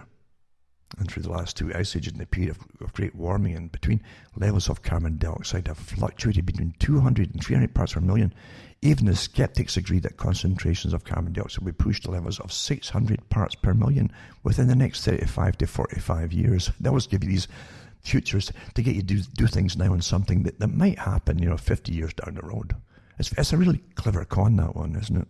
So anyway, this article goes through it. What was published back then when they're trying to terrify you. We're all going to melt and all going to die because of global warming. And they wanted a carbon tax, which one that went through his exchanges, as I say. And they make big profits off it too. Eh? Meanwhile, I remember reading articles on the air at the time when I was on the air. It was an article about how much money it cost to heat his other houses and so on, or on all the time, full time, Al Gore's houses, his private houses and stuff. And then Prince Charles was in the act as well, big time. And then it came out that a big military jet was paid money or was sponsored or whatever, or used a massive jet anyway, a transport jet, to take his Rolls Royces and his different favourite cars with him to all the meetings across the world for climate change. Yeah, there you go. That's how you do it, folks. Eh? I tell you. So I'll put these ones up too. So that's Al Gore one, the last one. And then this one, who owns the environmentalist movement? Far from a grassroots movement, environmentalism is a big business funded and directed by the leading families of the US and European establishments. And this was adapted from Chapter 10 of The Holes in the Ozone Scare, the scientific evidence that the sky isn't falling, published in June 1992 by 21st Century, and now in its second printing. So 25 years ago, okay, those who believed that Mother Nature comes first and humankind second were part of an insignificant fringe considered radical by most Americans. And this is 1992, right? These environmentalists were visible mostly at the level of the anti-nuclear street demonstration. That's where you used to see them, where the marijuana smoke wafted round back to nature posters on display. Today, however, what used to be extremist environmentalist ideology has become mainstream, permeating American institutions at every level, from corporate boardrooms to the Federal Reserve, the Congress, the White House, the churches, homes and schools. And it is because, you see, it's unconventional warfare. They actually have all that in their unconventional warfare. The military, Department of Defense, how you go into nations and you find disaffected groups, you fund them, and then bring on board with you and actually use them to bring down the system that you've got your military in, to replace it with your own ideology. This is all strategies. It says official lore from the environmental movement's publication asserts that the movement emerged from the grassroots. The truth, however, is that the funding and policy lines comes from the most prestigious institutions of the Eastern liberal establishment, centered around the New York Council on Foreign Relations, and including the Trilateral Commission, the Aspen Institute, and a host of private family foundations. This network of foundations created environmentalism, moving it from a radical fringe movement into a mass movement to support the institutionalization of anti-science, no-growth policies at all levels of government and public life.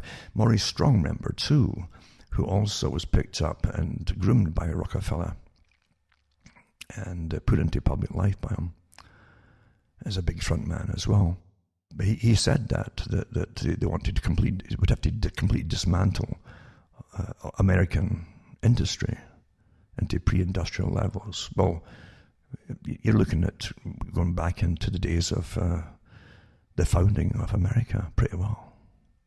Subsistence living, for most folk. I mean, you're getting that. I mean, we understand what they're talking about at times, And you remember, too, that these organizations, Aspen Institute, these are big fronts, big think tanks as well, for what's called the deep state. You're getting the picture here. You don't vote for any of these characters, but they run your systems. They own it. Well, their masters they serve certainly own it, I should put it that way. And then it talks about the movement is fundamentally a green pagan religion in its outlook. And remember what Gorbachev said too, right?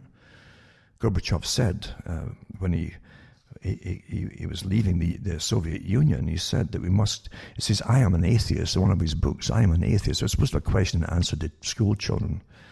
And he says, so he said that in the book. However, later on in the same book, he said, we must create a religion, a form of earth worship to save the world, for sustainability, a form of earth worship. Well, that's been taught to the children. They're literally already nailed to the earth and the whole thing, Nothing happens by chance. That's what I'm showing you. Everything is designed, it's promoted, it's directed, it's implemented. That's a lot of work, to make it all happen. But it's presented to the public as some kind of spontaneous, every part of it.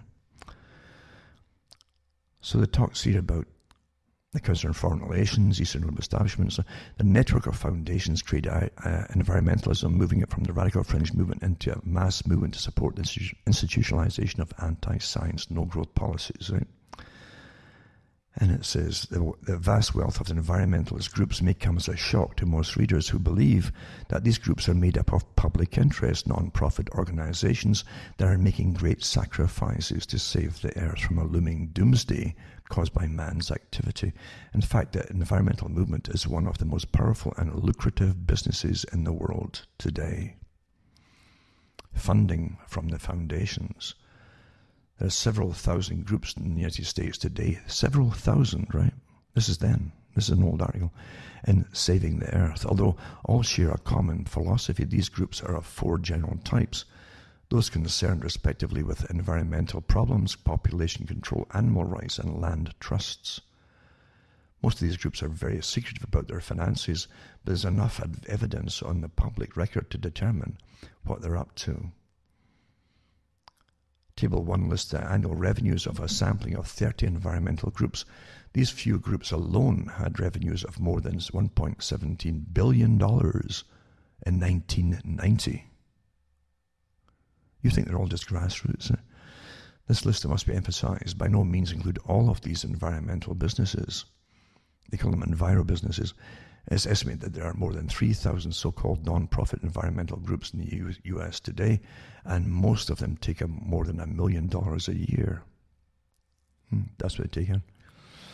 The Global Tomorrow Coalition, for example, is made up of 110 environmental and population control groups, few of which have revenues less than $3 million per year and land holdings of more than 6 million acres. There's a lot of land, worth billions of dollars, is just the best known of more than 900 land trusts now operating in the U.S.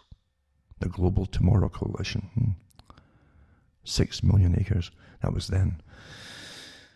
And Table 2 lists the grants of 35 foundations to 2 heavily funded and powerful environmental groups, the Environmental Defense Fund and the Natural Resources Defense Council for the year 1988. 1988. The data available from public sources show that the total revenue of the environmentalist movement are more than $8.5 billion per year. If the revenues of law firms involved in environmental litigation and of university environment programs were added on, this figure would easily double to more than $16 billion a year. This point is emphasized in Table 3, which lists the top 15 environmental groups receiving grants for environmental lawsuits and protection and education programs. So these infiltrate the law system and so on. Once you get a law in the books, you can then go after so many different people under new ridiculous laws, like some little. I mean, the whole joke was a true joke. Actually, a truism that people were getting banned and literally kicked off the land they'd had for generations if they found some particular type of little frog that was, they claimed, some environments would claim as disappearing. That's all you had was a claim or a particular owl or something. You didn't have to prove it. You have to just a statement, just the accusation was enough to get for the environmental groups to get support from the environmental groups that were the environmental police of the U.S. And they'd come in and kick you off your land. They had documentaries about that years ago, folk losing their lands of these claims. And then the environmental groups would take over the land. They get it for nothing pretty well, given to them by the state or by the law organizations that won the cases. And they'd end up owning the land. Incredible corruption here. And again, too, don't forget, too, the big foundations. The real deep state, is the foundations and the massive bureaucracies that run them. They have bureaucracies like the size of governments, bureaucracies and civil servants. Some of these massive, massive foundations, And they fund the different groups of so-called environmental groups and justice causes and so on by millions of dollars a year. So I'll put this one too, but who owns it up. It's a longer article. It goes into different ones and the money they get and how the Environmental Protection Agency works with them, right? And of course, the U.S. economy, $131 billion today. That's years ago, right? That's what it cost them then, using the Environmental Protection Agency.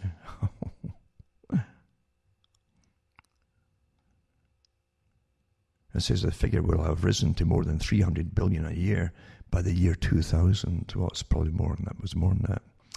And here we are in 2020. And they get funding from the U.S. government to do it all too. Just astonishing. Your government's got nothing to do with helping you folks. Nothing at all. Another article here too is, let me see, Prince Charles. Now, Prince Charles, it says he's at it again. This is 2019. It says, issues a new 18-month climate tipping point after previous 100-month deadline expires. See?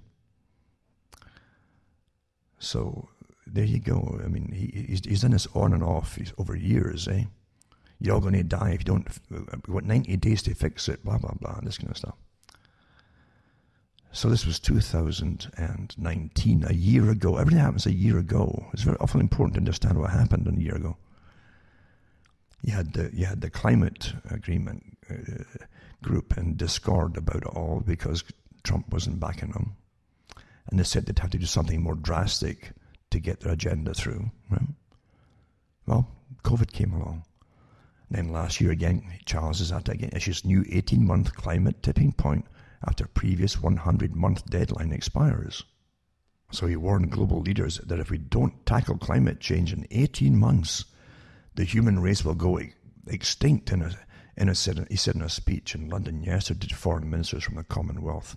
I'm firmly of the view that the next 18 months will decide our ability to keep climate change to survivable levels and to restore nature to the equilibrium we need for our survival, Prince Charles said.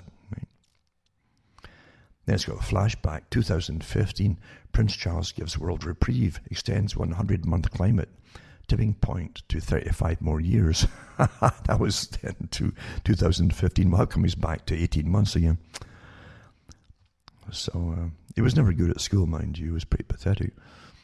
But it says, the Prince of Wales warned the global leaders that if we don't tackle climate change in 18 months, the human race will go extinct. No, really, he says. Here are his actual words in a speech in London yesterday to foreign ministers from the Commonwealth. He says, I am firmly of the view that the next 18 months will decide our ability to keep climate change to survivable levels and to restore nature to the equilibrium we need for our survival. And then it goes back to 2015 with his speech then, 100-month climate change to 35 more years. And it says, so on July the 18th, 2015, it says that the world has just 35 years to save the planet, right? In 2015, UK Western Morning News interviews with Charles revealed that His Royal Highness warns that we have just 35 years left, eh? So it keeps giving you flashbacks and so on. Flashback, Earth serially doomed. United Nations issues new 15-year climate tipping point, but the UN issued tipping points in 1982 and another 10-year tipping point in 1989. I mean, see, we should have been all gone long ago, over and over many times, but it never happened, eh? But don't let facts get in the way here with an agenda, eh? The upcoming skeptical climate documentary called Climate Hustle came out will feature Prince Charles' exclusive monthly tipping point countdown. For a while, Prince Charles diligently kept his monthly climate countdown, it says.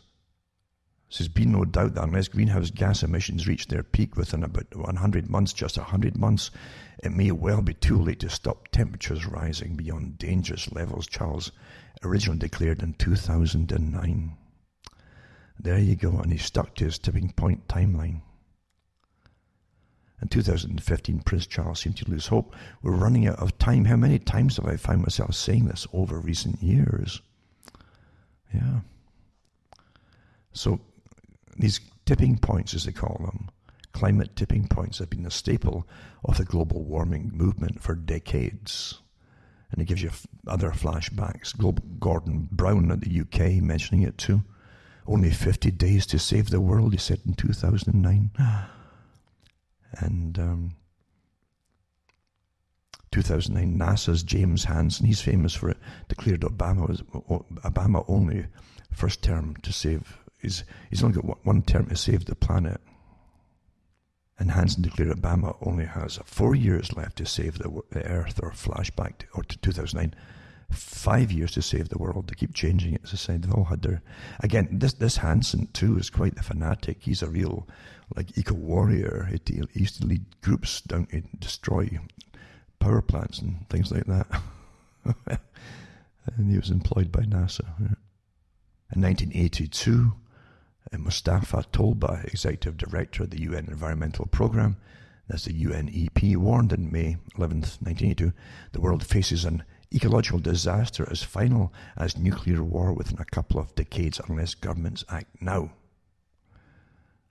And 2010, flashback, 1,000 years delay, Green Guru James Lovelock, climate change may not happen as fast as we thought, and we may have 1,000 years to sort it out. Right. And flashback 2007, New Zealand scientist in 2007 says, on global warming, it's all going to be a joke in 5 years.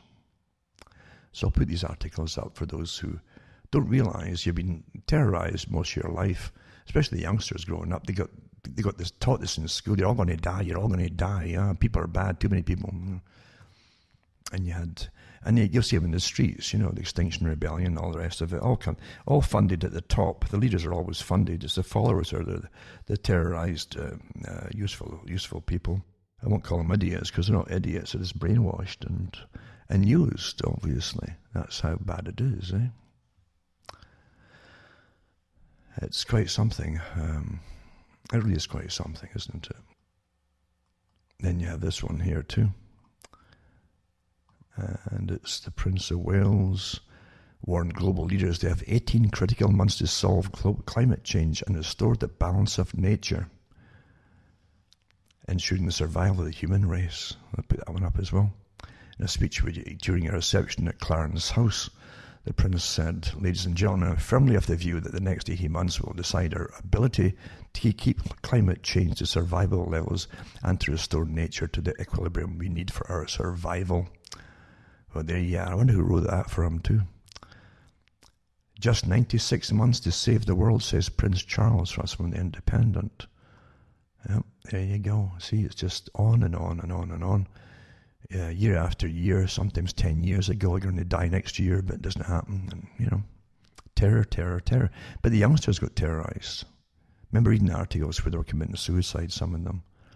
And utter despair, there's no future. That's what it's so intense in school, the indoctrination of this, very, very visual. They can actually see in their mind this desert, this world of a desert of dead and horrible. There you go. And then another article, 5 ways we know that Al Gore's been running a global warming racket. 10 years ago, Al Gore said we'd only a decade left to save the planet from global warming, but Earth has been doing just fine. Why do we listen to this man? While preening at the Sundance Film Festival January 2006 during the premiere of his Inconvenient Truth fib-umentary, it says, Gore made his grand declaration that the former vice president said, in the words of AP reporter taking down his story, that unless drastic measures to reduce greenhouse gases are taken within the next 10 years, the world will reach a point of no return, he says. A planetary emergency, yeah. 10 years later, he's probably hoping that everyone has forgotten about his categorical statements. The terrible truth for Gore is there's been no planetary emergency. Not one of the dire predictions he and the rest of the alarmist community made has come to pass. In fact, there's plenty of evidence that he's been running a racket, and here's how we know, and then they go into it. Once the Earth hasn't warmed in nearly 20 years, and he goes through different records and fight fact with what they claim is fact and so on. Climate change, 12 years to save the planet, make that 18 months. BBC, oh my goodness, 2019, see? This is all last year, You see? They were furious at the climate change meetings that they had because the US wasn't going to back them and finance it and so on. I mean, the whole agenda for depopulation and austerity in a post-consumer society all hinged on this big con, climate change. And they keep going on. So this article in the BBC is the same thing. We're going to cut the carbon by 2030 and all that by 45%. But today, observers recognise the decisive political steps to enable the cuts in the carbon to take place will have to happen before the end of the next year. Oh my God, if you cut it by 45%, well, that's getting you off your car, isn't it?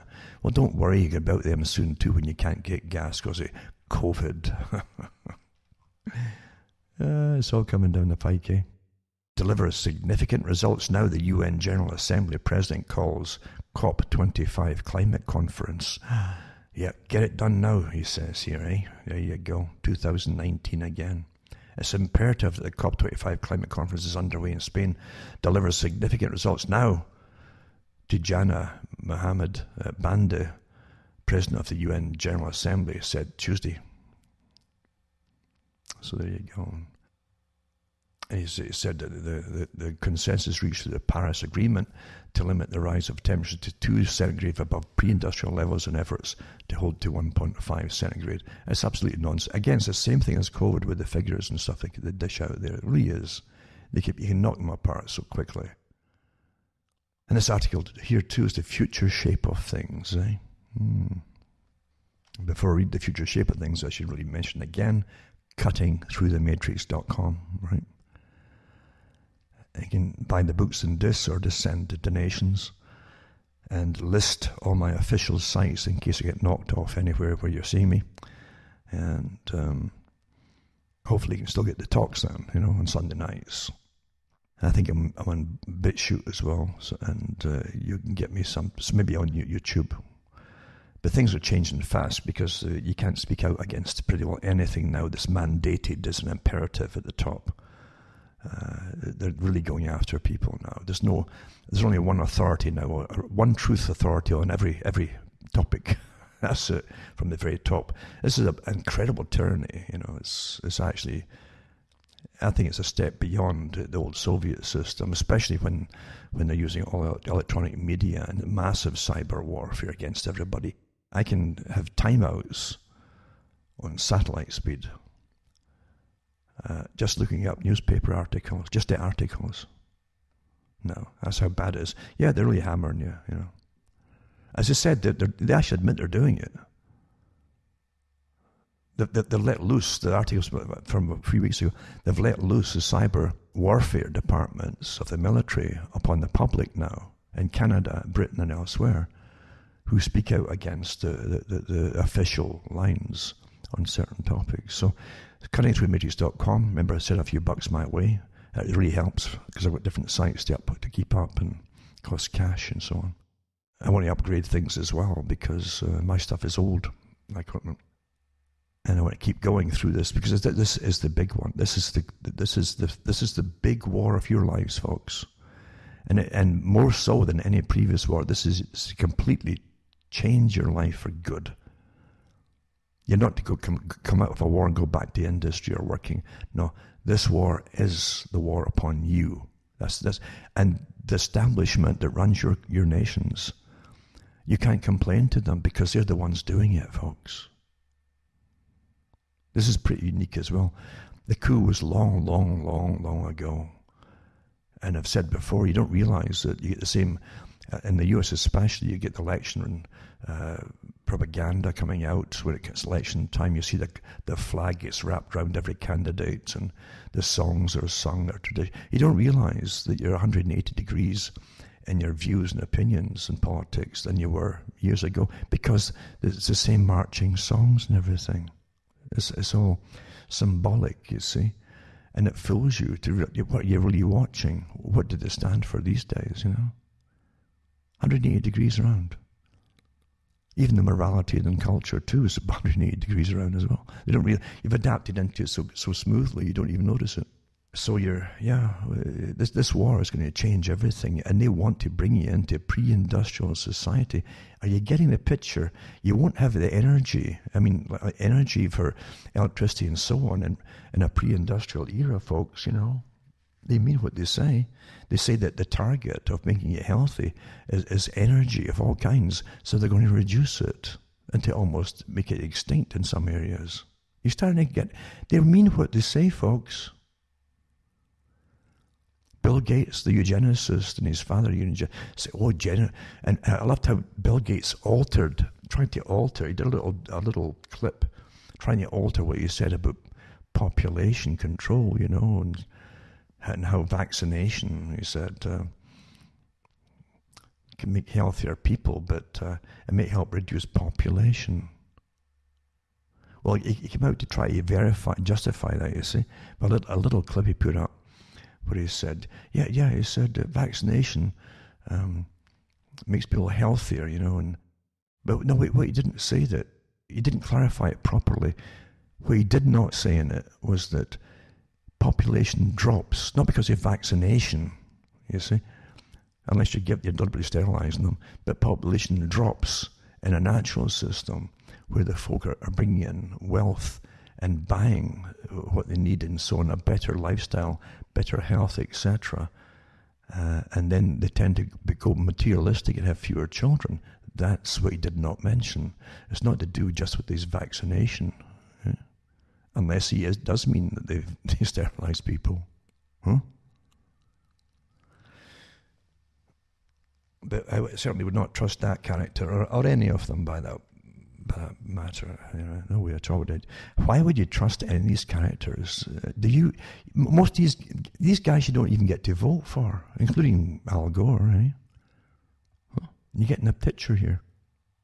And yet that's who's decided who ran the climate change agreements and everything, and set up the climate change and the Paris Accord, and they brought you Maurice Strong before that with his big agenda too, eh? At the Rio Summit, etc., for austerity, bringing a pre-industrial society by dismantling all industry.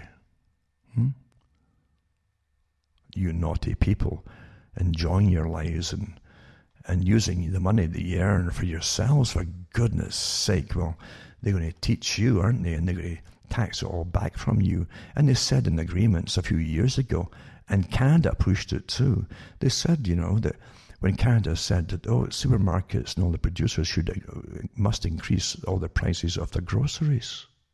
What? Well, there wasn't the grocery stores that were demanding it. No, the government was demanding that they do it. Because, you see, they're going to now increase all the prices of energy. Food is energy for you folks. That's one form of energy. Food, very important. And they did that. They just shot up in price. It's still going up in price too. And then they'll phase out beef. That's what they're doing to meat, you see. To bring in Gates' new system of you get your meatless veggie burgers and things like that. But she owns a patent on one of them, eh? It's amazing how they profit off the agendas that they force upon you. But that's just coincidence. They're really trying to help you, aren't they? I mean, you look at Bill Gates' eyes, and that face is the hands waft all over the place. And look at those eyes. It's like looking at a creature that's ready to strike you and bite you. I couldn't trust that man if he paid me to. I couldn't pretend to trust him. He's so insincere. His eyes are as cold as could be, I can tell you. No, I'm going to put up an article. You take what you can from it. It's just the future shape of things, and it's by Sebastian Friebel, former parliamentary advisor to the German Bundestag. And it talks about, he's a former employee of it, and he says, as a result of my work in Parliament and parliamentary group, I became aware that the people in our country are being deliberately deprived of information on the corona crisis, which is of crucial importance for assessing the situation. Then he goes into what he knows of it too. And that's quite a good article, and folk have said, is it true, is it genuine? I have no idea. I mean, but he does go into the World Economic Forum, and remember he worked with the government, and he mentions as the mouthpiece of the most influential international corporates and major banks is using the crisis as an instrument to push forward a long-prepared agenda for the world economy. The Great Reset is presented as a change at global level towards a sustainable economy, but this is a deception. Actually, the companies of the WEF, which is mainly controlled by the financial and digital industries, want a centralization of political power in supranational institutions such as the United Nations, the EU, and the International Monetary Fund. They justify this shift of power on the pretext of managing international crisis for the welfare of the population. But is it realistic to think that the largest corporations in the world are suddenly so concerned with the well-being of the individual? Or are they exploiting the goodwill of people who want a fair and peaceful world and see supranational organizations as possibly being the key to this? And he goes on to different aspects of it too. Yes, it mentions too that President Schauble even spoke about this himself with astonishing openness when he said, the corona crisis is a great opportunity, and the crisis resistance to change is diminished. We can now bring about the economic and financial union that we have so far failed to achieve by political means. He illustrates with his statement why this crisis is very convenient for the long-planned transformation. The centralization of the economy towards a small number of large corporations and financial investors will be further accelerated by economic union, and so on and so on. It's not a bad article. It's quite a long article too, but you should read it anyway regardless, because there's a lot of factual information definitely contained within. That's all we can do with it at the moment. Make your own mind up. But as I say, there's a lot of factual information regardless in it, no doubt about it. And then Bill Gates says lockdowns could continue into 2022 and believes restaurants will be closed for the next 6 months. But again, what qualifications does this creep have? Huh? And he also expressed optimism about Joe Biden's incoming administration. Well, I guess they're on board. Get back on board the climate. They're already saying that we're back on the climate change agenda and everything else, and sustainability, and Who voted Bill Gates into anything? Come on here. See, we're run by the technocrats. All these front people that were set up and heavily financed by billions of bucks, etc., etc. Heavily financed. People have a hard time with that because they really believe the myth that this person's a self-made man and that kind of utter rubbish. The characters that run all the social media platforms are all put out there by the CIA at the very least, and funded into operation. Opposition to the system, and a lot of the leaders you might even follow, is funded by the CIA. That's how you control any direction of society. You make sure you control everything, all sides of everything. That's how it's done, folks, and it's not new. It's not new at all. And when you hear about cyber warriors from the military and the 77th Brigade, don't forget too, they also put out real people, physical people out there, and give them their own platforms for podcasting and so on. Don't forget that too. I'm not saying they're all like that, but there's definitely a good bunch of them out there doing that too. There's no doubt about it. And they'll say a lot of stuff that others have been saying for years, who are doing the real work. They've got to be credible. And then they change it a little bit here and a little bit there as time goes on, and keep you going in circles, or direct you off into I call them the elephant traps, until you all fall into the elephant traps and lose your platforms because of it. Well, they succeed and they continue with their own platform. It's just astonishing that folk never learn, eh? So everything that's out there that you might think speaks for you is not yours. But be very careful, is what I'm telling you, that's all. Be very, very careful. No, I won't read any more about Bill Gates. I can't stand the man. Personally, that's just me.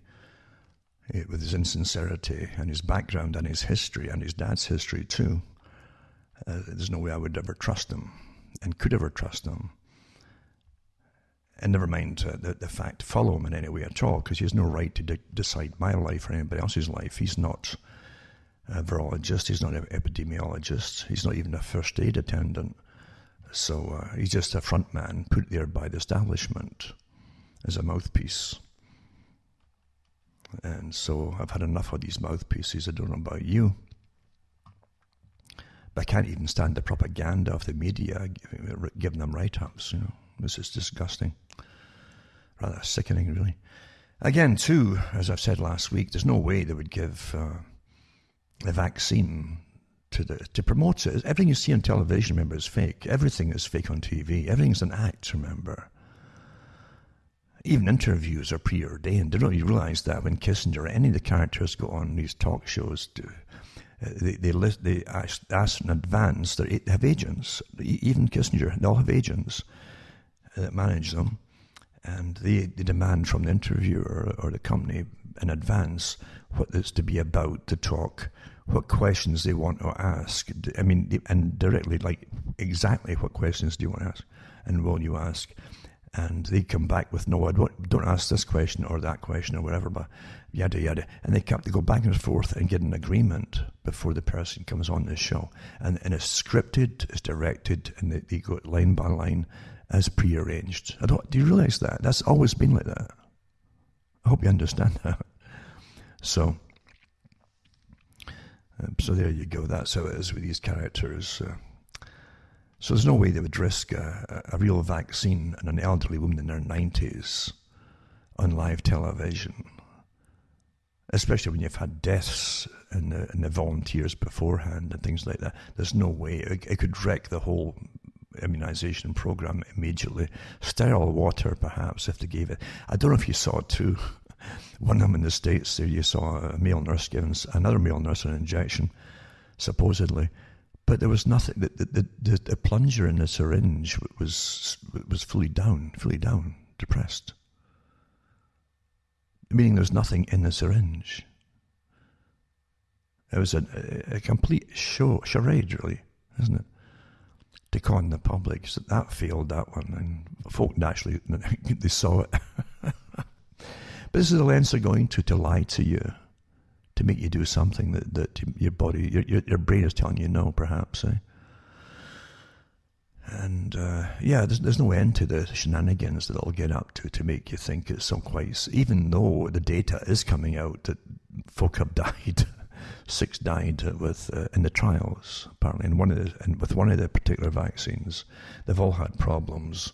And it's a short, they haven't had time. It takes years. It takes 10 years to follow up after effects that hit people. And you're supposed to believe if they've rushed this out in a matter of months. This RNA type vaccine, mRNA. Nurse faints during live TV minutes after getting coronavirus vaccine. So during live TV, right? And you can see the clip too if you want it. So this is to be a public relations exercise. Here's the nurse in charge of a unit taking it, and isn't that wonderful? And she's going to be quite happy and tell you there's nothing to it.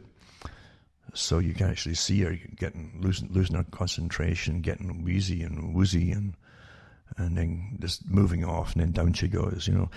Amazing too to see how slow the response of the folk. This is a hospital.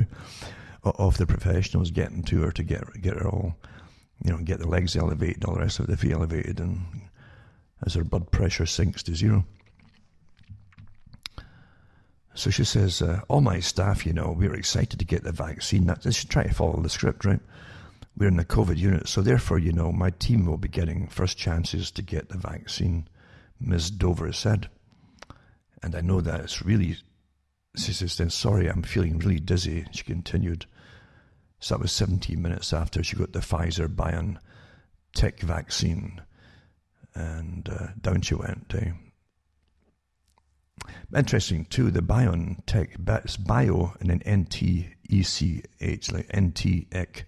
BioNTech is a Pfizer collaboration with a German company that also has been involved in one of the processes with other vaccine companies, including the Chinese one. And I read that the Chinese vaccine had been given to one of the Latin American countries there, and then and then they stopped it because of the terrible catastrophes it was causing amongst the people there, supposedly. Yeah. That was an article I read there too, recently. I wasn't sure if it was Peru or somewhere, but it was some Latin American country that had been given it. The actual Chinese version of that one with the BioNTech group involved.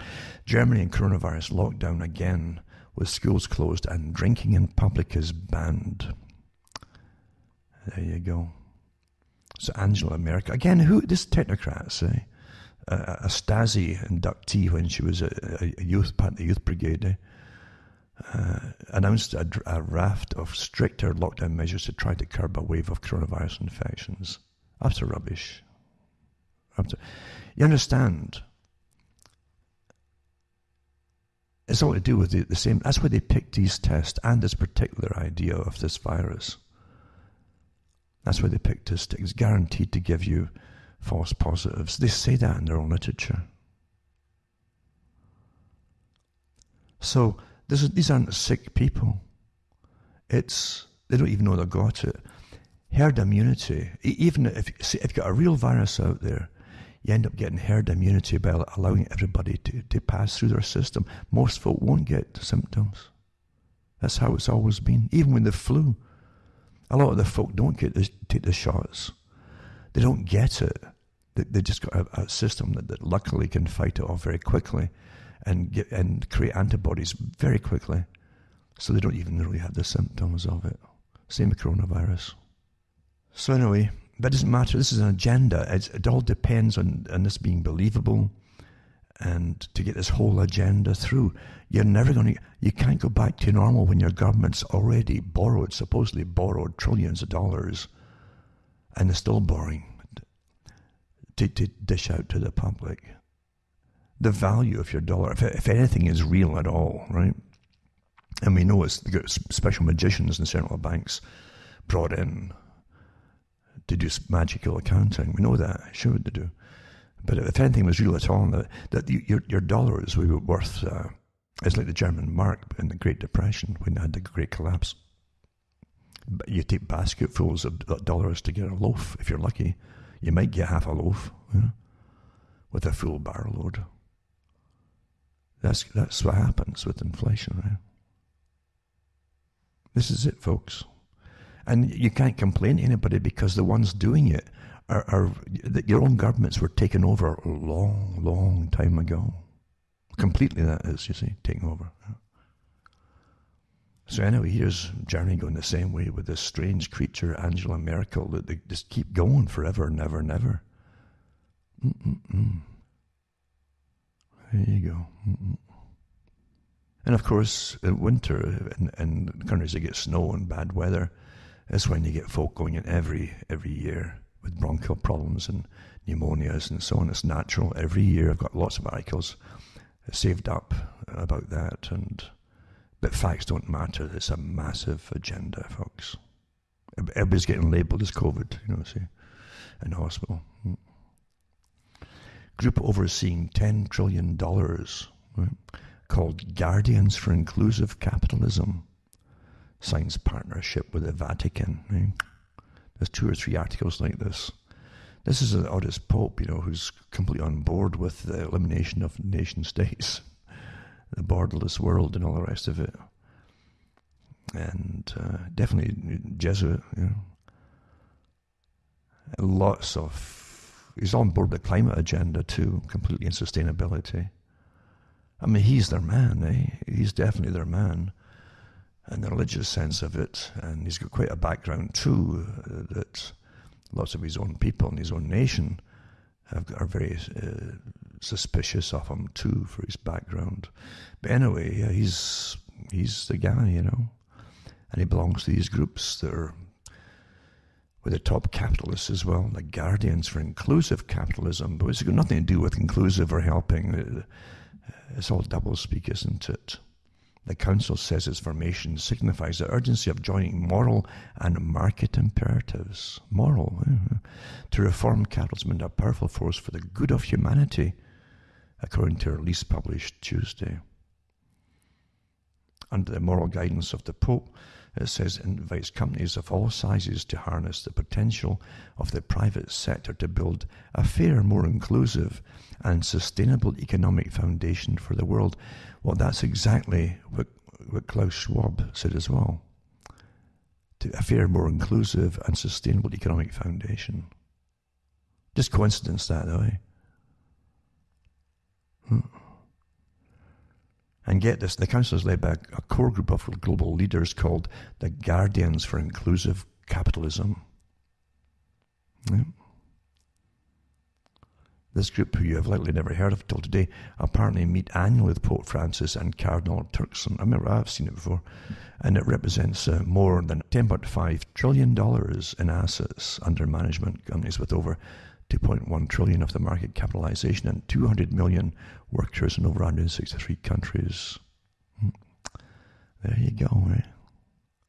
Lynn Forrester de Rothschild, founder of the Council and Managing Partner of Inclusive Capital Partners, commented, capitalism has created enormous global prosperity. It's also left too many people behind, led to degradation of the planet.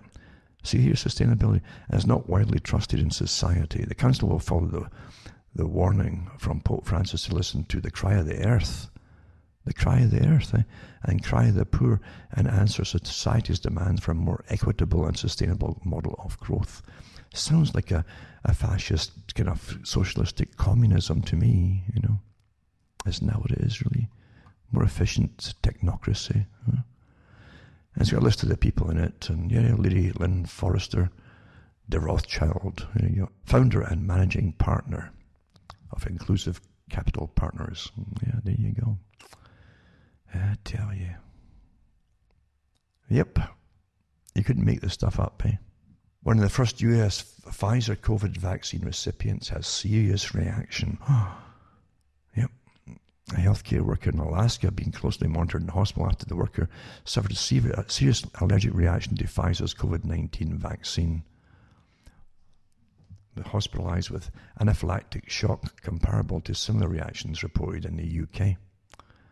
What stands out with the American worker is that this person had no previous allergy complaints, according to Zero Hedge. In response, Pfizer said it was working with local health authorities to assess the details of the report about potential serious allergic reaction. Yep. They'll probably come back and tell you she had the wrong genes for their vaccine. That's what they do generally with vaccines when these things happen. Oh, you get the wrong genes, you know. Yep. I didn't know there was any right genes. I guess the right genes are more acceptable to foreign stuff getting put into your body, maybe. And again, more ones on Pope Francis partners too, from Forbes magazine too. Partners of corporate titans to make capitalism more inclusive and fair. There you go. Is it real or just corporate virtue signaling? Well, it's just the same agenda as Klaus Schwab, actually. And then from their own site, Our Guardians, you know, and it says using their combined imagination. Again, this is reimagining things. Combined imagination, influence, and resources to change capitalism for good. Join the movement, and it gives you again the different members of it too. Yep. And then too, now, the South China Morning Post is an article, as I mentioned already, to do with one of their own vaccines being used in Latin America from China and being stopped because of what was paralysis. It was causing different paralysis and neurological damage in the people who were getting it. Now, the Celts have been the bane of tyrants for a long time, you know. The Celts have always, as I mentioned before, had an allergy to tyranny. It's just natural, you see. And the Romans found that out too. I mean, Romans, you understand that the only country that the Romans couldn't conquer was Scotland. Did you know that? Everywhere else they conquered it. They invaded it, but they couldn't conquer it. They were driven out. And that's why they built walls. This famous thing with building walls was an old idea, and it was built to, you know, it was actually built to keep the Celts in their own areas. And even that didn't work. They just clambered over these walls and continued with their business. But anyway, you have a tyranny, and they keep rebelling every so often. They get stubborn, you see, and they keep rebelling about things that they don't like. Things are being imposed upon them. It's bad enough being a class-driven society where you used to have the upper crust of England, you know, the aristocracy being appointed over you, Lord this and Lord that and so on. It's like Lieutenant Governor for Scotland and for Ireland and places like that, you know, that were governed, meaning you're a satrapy of them, really. And you're a peasant, an inferior peasant, and they kept letting you know you're inferior too. The first thing they would do in Ireland, same as Scotland, was to try and stop you speaking your language. The Gaelic language was the natural language. And all kinds of punishments if in school, if the children kept talking in their own tongue, you see. And then you can reinforce it by bringing in a posher kind of language. For the Scots, they had a kind of posher kind of language, and it was a bit affected, I always thought. But it was to make people feel uncomfortable having a working class common language. So, because in Scotland you had the old English tongue, which they called Scots. It was really old English, you see.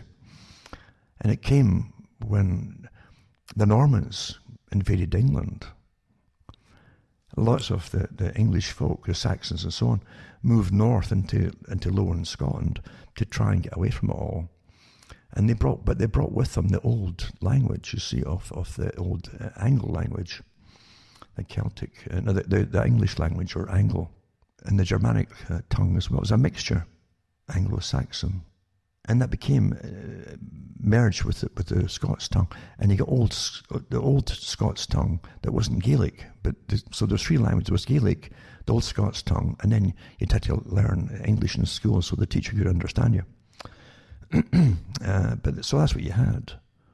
And really, when you look at Robert Burns as an example, the poet, his language that he spoke was really derived from the old English language. It was the old language, they call it old language of Scotland.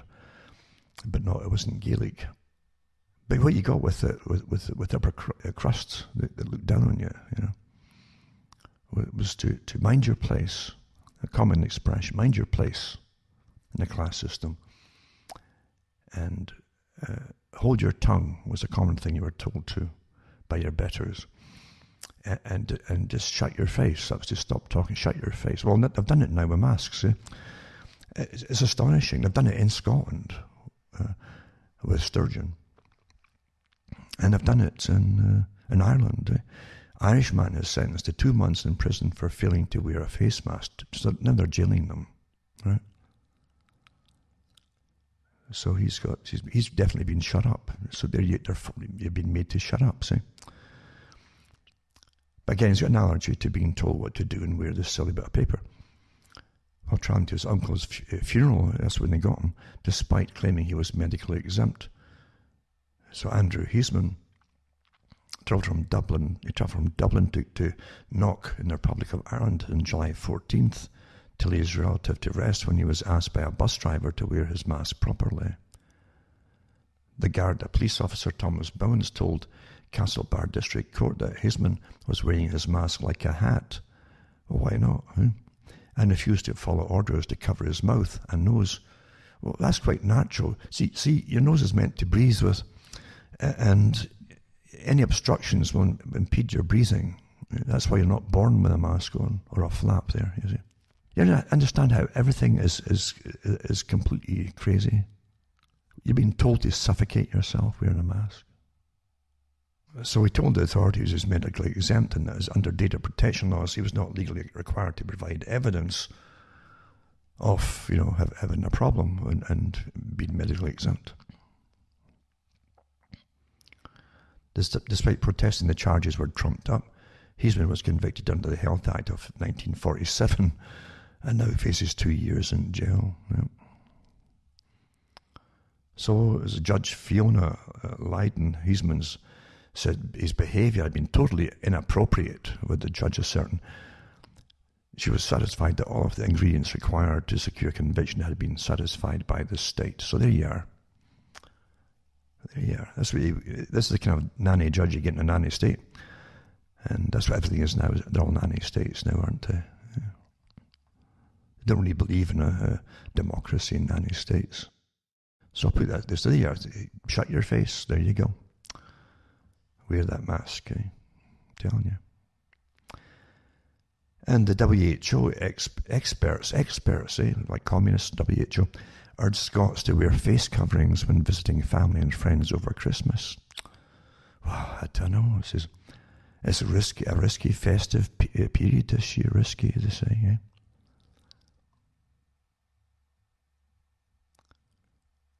So they issued the guidance ahead of what it fears will be a risky time in the fight against the coronavirus. People should gather outdoors if possible, and even small indoor gatherings are considered to be you ever tried the weather in Scotland this time of year? Yeah? So gather outdoor. Why don't you tell all these characters to get stuffed? Huh? Why don't you start asserting your rights? Huh? It's just astonishing. What won't you do, right? By these prunes, these characters, these comic characters, they just make things up as they go along to see if you're dumb enough to obey them. So stand outside. Travel. If you travel at all to see around, stand outside along with the black ice or the snow or the freezing rain. And let's make merry. Who's kidding who? Huh? For something. If you get it, you won't know you've got it. And don't remember all these, so many thousands tested positive today. They're cases. Don't forget that in 2 weeks' time, there won't be cases anymore because they've all developed their own antibodies without a vaccine. Otherwise, they would get sick and stay perpetually sick. Do you understand that?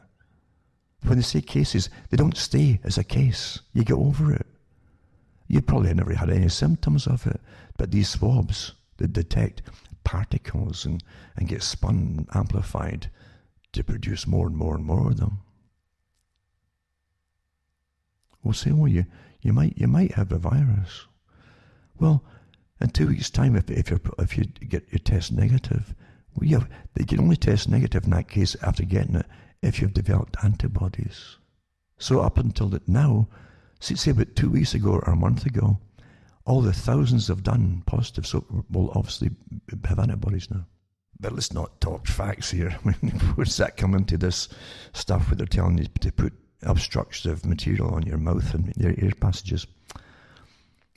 So anyway, so there you go. Scots should wear masks and maintain physical distancing when meeting up with their loved ones over the festive period, according to guidance. But they say that some may find it awkward to wear a mask in front of friends and family.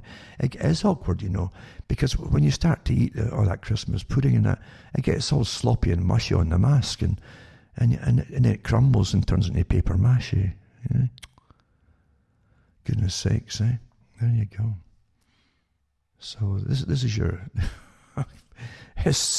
Remember that early articles in the spring when the perpetrators of this whole hoax here were in shock themselves, in a kind of gleeful shock, because they couldn't believe it was so easy to get the whole nation to comply, shut all their businesses down, go into poverty, wear masks, stay inside the houses, and be terrified to meet each other. They said it was astonishing how easy it was. It didn't take some guy with marching characters going down the streets to force you into submission. It just took massive propaganda campaigns on the airwaves. Okay?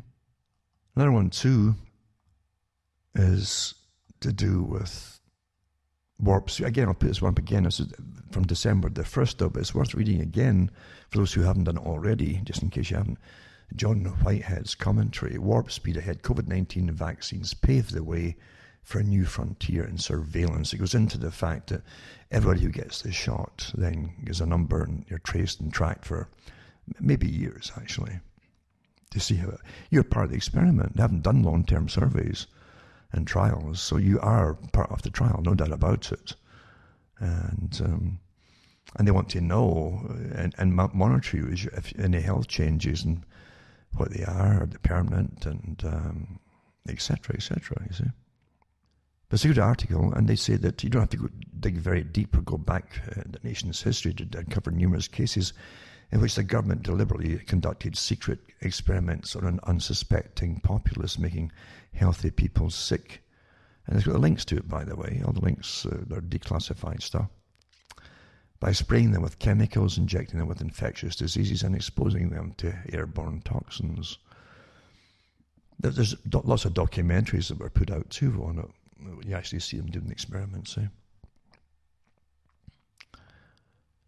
then it said too that now the same government, just taking every bit of technology sold to us, being in our best interests, such as GPS devices, surveillance, non-lethal weapons, etc., and use it against us to track, control, and trap us, wants us to fall in line as it prepares to roll out COVID-19 vaccines that owe a great debt to the Pentagon's Defense Advanced Research Projects Agency for its past work on how to weaponize and defend against infectious diseases.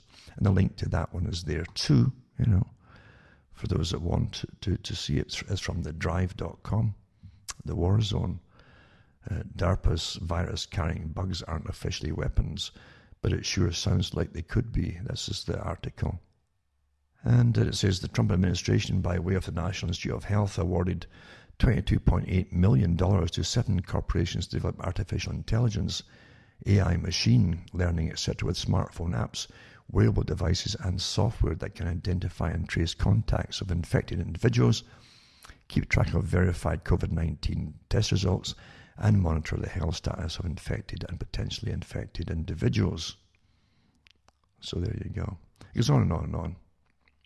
It's a good enough article, and it does go into lots of links in it too, to what they're telling you, to the facts, to show you to actually bolster the facts and show you it's all legitimate and so on. It says here that everything we do is increasingly dependent on and ultimately controlled by our internet-connected electronic devices. For example, in 2007, there were an estimated 10 million sensor devices connecting human-utilized electronic devices such as cell phones, laptops, etc. to the internet. By 2013, it had increased to 3.5 billion. By 2030, it's estimated to reach 100 trillion devices. There you go. Google's resources, beyond anything the world has ever seen, includes the huge data sets that result from 1 billion people using Google every single day, and the Google Knowledge Graph, which consists of 800 million concepts and billions of relationships between them. The end goal is the creation of a new human species, so to speak, and the NSA, the Pentagon, and the matrix of surveillance agencies are part of the plan. And it says here that William Binney, one of the highest level whistleblowers to ever emerge from the NSA, National Security Agency, said the ultimate goal of the NSA is total population control. The links are all here, by the way. This isn't just made up. This different things you can actually verify. In fact, Binney had it in the Guardian newspaper too. That particular article about total population control. And lots of more. It's a good article with lots of links in it to verify what you're reading. That's important these days. But yeah, it's incredible what's happening. I read too that Israel is issuing clearances or passports to those, or like vaccination passports or COVID passports, to those in Israel that want to travel by air to other countries. Now, let's go back to last week, and maybe this week too, if I do the same article again perhaps, but it was from Gates, and it's also from Fauci, where they both say, and other ones too involved in this, that the vaccine isn't going to stop you from getting the virus. What they said, what they're hoping for, and I stressed in last week's talk, hoping, very legalistic terms, to get them off the hook. What they're hoping for is that it may, again, here's may, underline may, stop you getting severe symptoms. In the actual trials from months ago, I remember reading that said that the most they could hope to do was to stop you getting minor symptoms, even like sniffles. See? Because everything's up in the air, right? But last week's article said it may stop this, it may stop that. But it won't stop you from getting it. And it said that it won't stop you from carrying it or passing it on to other people. Well, you go back to Israel. You've had your shots, now you're allowed to travel by air. Well, if it's all, well, in that case, then you're just going to pass it. If you got it, you'd be passing it around anyway, wouldn't you? Because it's not going to stop you passing it around. So when nothing makes sense, it's not meant to make sense. There's a big con going on somewhere. Obviously, big cons. No doubt about it, in my mind whatsoever. And if it wasn't, you see, they would say, well, we've given you a vaccination, but you still can't travel until we find a way to stop you passing this on. In this article at the top, it also has Man's Conquest of Nature by C.S. Lewis and the Abolition of Man. Man's conquest of nature, if the dreams of some scientific planners are realized, means the rule of a few hundred of men over billions upon billions of men. The abolition of man.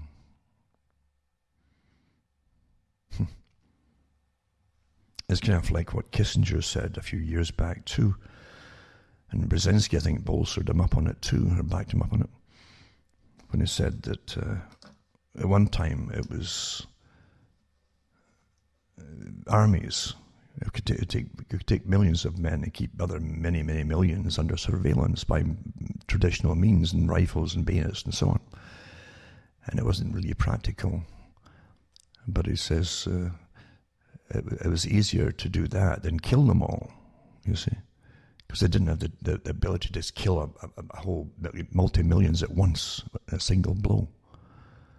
But he said it was much easier to do it now.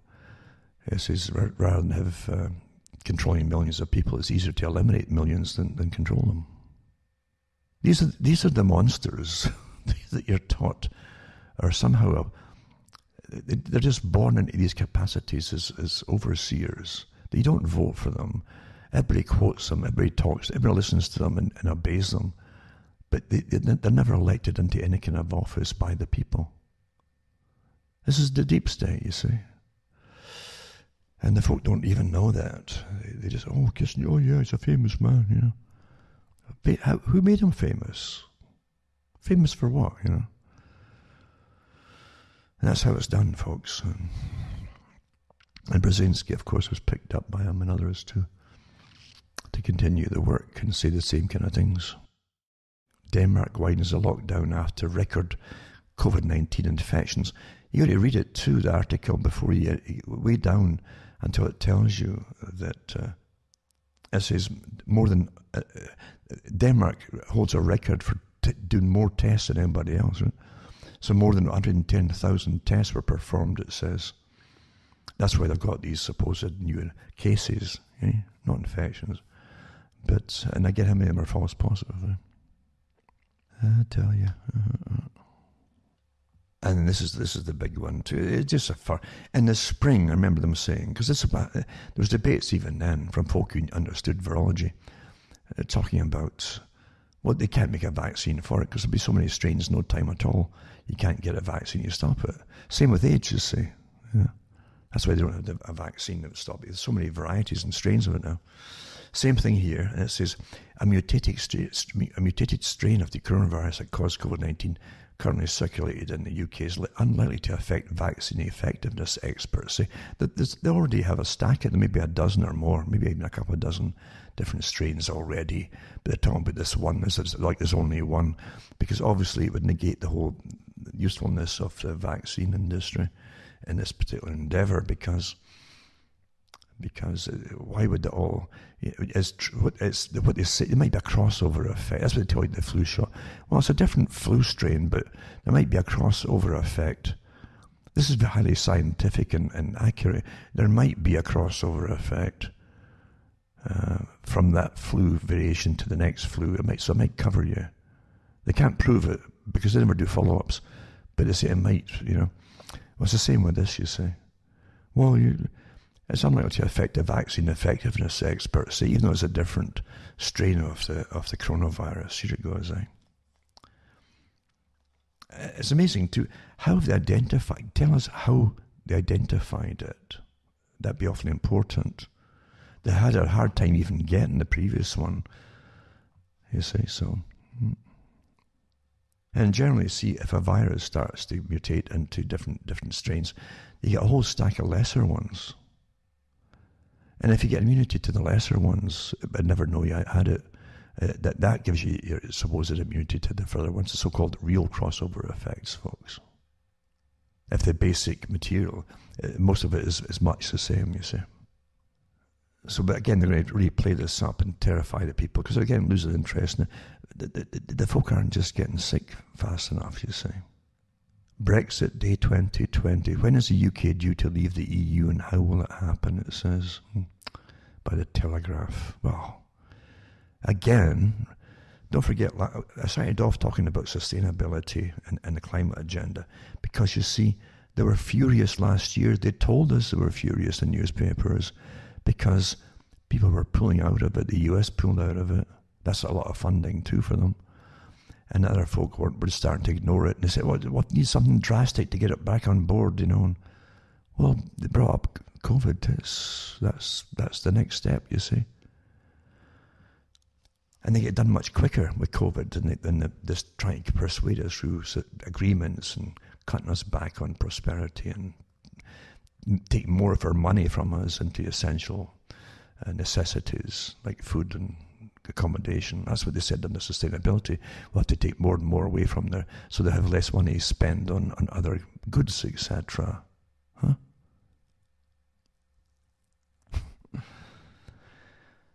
They, them, we've got all their names of the organizations and so on that run us all, but because they claim that they're private organizations. Private organizations that have authority over your government. So wait a minute here, come on here. So you have no one to complain to. There's no chain of command for you to complain through. And folk think they're living in democracies. So they go through this thing with Boris Johnson. And Boris Johnson, I wonder how much he actually pays. Does he have a personal hairdresser to give him that wild, unkempt look? That carefully manicured kind of unkempt look? Huh? Really? Everything is so fake on TV, or in the photographs, I should say. I don't have the TV. But you'll see it on the internet, all right? The UK's COVID-19 Christmas policy could have a catastrophic human cost. Oh, no. Rapid testing will be rolled out across secondary schools in parts of London, Kent and Essex to stop the spread. Why not allow it to spread? Then you'd all get immunity. Like we've got immunity against most other things in history. But again, it's nothing to do with that, is it? COVID is just the pretext for a whole new way of existing. I won't say living, because you'd hardly call it living. And Technocracy and the Great Reset by Joseph Mercola. And it's a quite good article too, with a video. And he has James Delingpole interviewing with Patrick Wood. And of Technocracy, As explained by Wood, this new economic system, which is not a natural one, is not based on common pricing mechanisms such as supply and demand for free commerce. Instead, the economy of technocracy is based on energy resources, which then dictates the types of products being produced, bought, sold, and consumed. In essence, energy replaces the concept of money as a commodity. You see? It's a commodity. Energy itself. That's why Al Gore tried to sell carbon credits. You see, carbon exchange, like penalties on what you've bought and how much energy it made to create that item, and they make you pay for it. That's the same agenda as technocracy. Yeah. And one of the fellows who belonged to Technocracy Inc. at the time, back in the 30s, literally walked into the Rockefellers and put his plan to them and got financial backing for it, by the way. Yeah.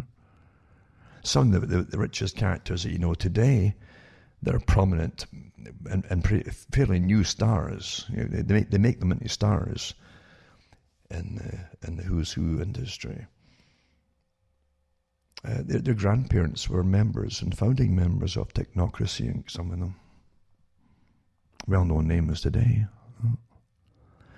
This is technocracy is not a political system. Technocracy seeks to eliminate elected officials and governments as a whole. Understand that? Crisis. Oh, we can't go on like this. It's too inefficient, this democracy. Club of Rome. World Economic Forum. Huh? Technocracy seeks to eliminate elected officials and government as a whole. And by the way, your officials now are guys like Bill Gates. They're not elected. They have no place in a system which, when fully implemented, would run itself more or less automatically with input at the top by the technological masterminds. There's also no room for nations or nationalism that might influence behavior. As noted by Wood, Aldous Huxley's dystopian novel Brave New World offers compelling glimpse into technocracy. There's no political system.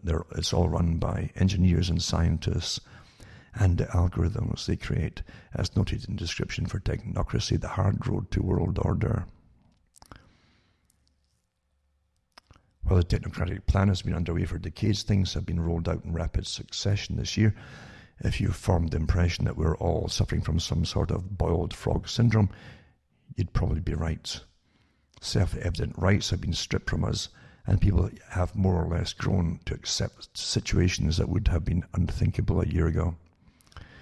We've been told to work from home and avoid going anywhere. Our businesses have been shuttered to protect public health. We've been told to wear face coverings even while outdoors, while eating and in our own homes. We're now told we'll have to have vaccine passports if we want to get on a flight in the future. And world leaders are openly talking about the Great Reset. You know, who voted these world leaders in? We didn't. Now, the central banks were obviously part of the plan too from the very beginning. The central bank system is crashing as we speak, having reached the end of its functional life as the global debt burden exceeds the country's ability to pay interest. But the reset they're talking about is not another central bank system. It will be centralized, yes, but again, the very basis of the global economy will shift away from commodity of money to the commodity of energy. In the interview, Wood explains how the technocratic elite members of the Trilateral Commission in particular have influenced and manipulated economic regulations to ensure their success. Sustainable Development Agenda 21 is all technocracy. See? Then they give you Technocracy 2030, a glimpse into the future. It was from the article written by an unnamed person from the World Economic Forum Leadership Strategy Team, and it reads in part, it's from the Forbes magazine, remember. Welcome to the year 2030.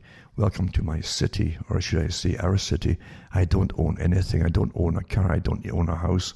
I don't own any appliances or any clothes. It might seem odd to you, but it makes perfect sense for us in the city. Everything you considered a product has now become a service. We have access to transportation, accommodation, food, and all the things we need in our daily lives. In our city, we don't pay any rent because someone else is using our free space whenever we do not need it. My living room is used for business meetings when I am not there. Once in a while, I would choose to cook for myself. It's easy. The necessary kitchen equipment is delivered at my door within minutes. Shopping, I can't really remember what that is. For most of us, it's been turned into choosing things to use. Sometimes I find this fun. Sometimes I just want the algorithm to do it for me. It knows my taste better than I do by now. The concept of rush hour makes no sense anymore since the work that we do can be done at any time. I don't really know if I would call it work anymore. It's more like thinking time, creation time, and development time. My biggest concern is all the people who do not live in our city, those who we lost in the way, those who decided that it became too much, all this technology, those who felt obsolete and useless when robots and artificial intelligence took over big parts of our jobs. Those who got upset with the political system and turned against it, they lived different kinds of life outside the city. Some have formed little self-supplying communities. Others just stayed in the empty and abandoned houses in small 19th century villages. Once in a while I get annoyed about the fact that I have no real privacy, nowhere I can go and not be registered. I know that somewhere everything I do, think, and dream of is recorded. I just hope that nobody will use it against me. All in all, it's a good life. Remember, too, what I'm reading here is pretty well like Brave New World. That's what you had in Brave New World. And you had the savages and barbarians outside the cities that had been there for generations. They didn't come in to the city and then, conform and be part of it. Right? And then it's got Microsoft's international patent, and it gives you the patent number, WO-2020-060-606. Describes a cryptocurrency system using body activity data. It was filed in June the 20th, 2019. That was the patent. And the patent office application is 161288518, filed September 21st, 2018. And then explains in the abstract that human body activity associated with a task provided to a user may be used in a mining process of a cryptocurrency system. A server may provide a task to a device of a user, which is communicatively coupled to the server, a sensor communicatively coupled to or comprised, and the device of the user may sense body activity of the user.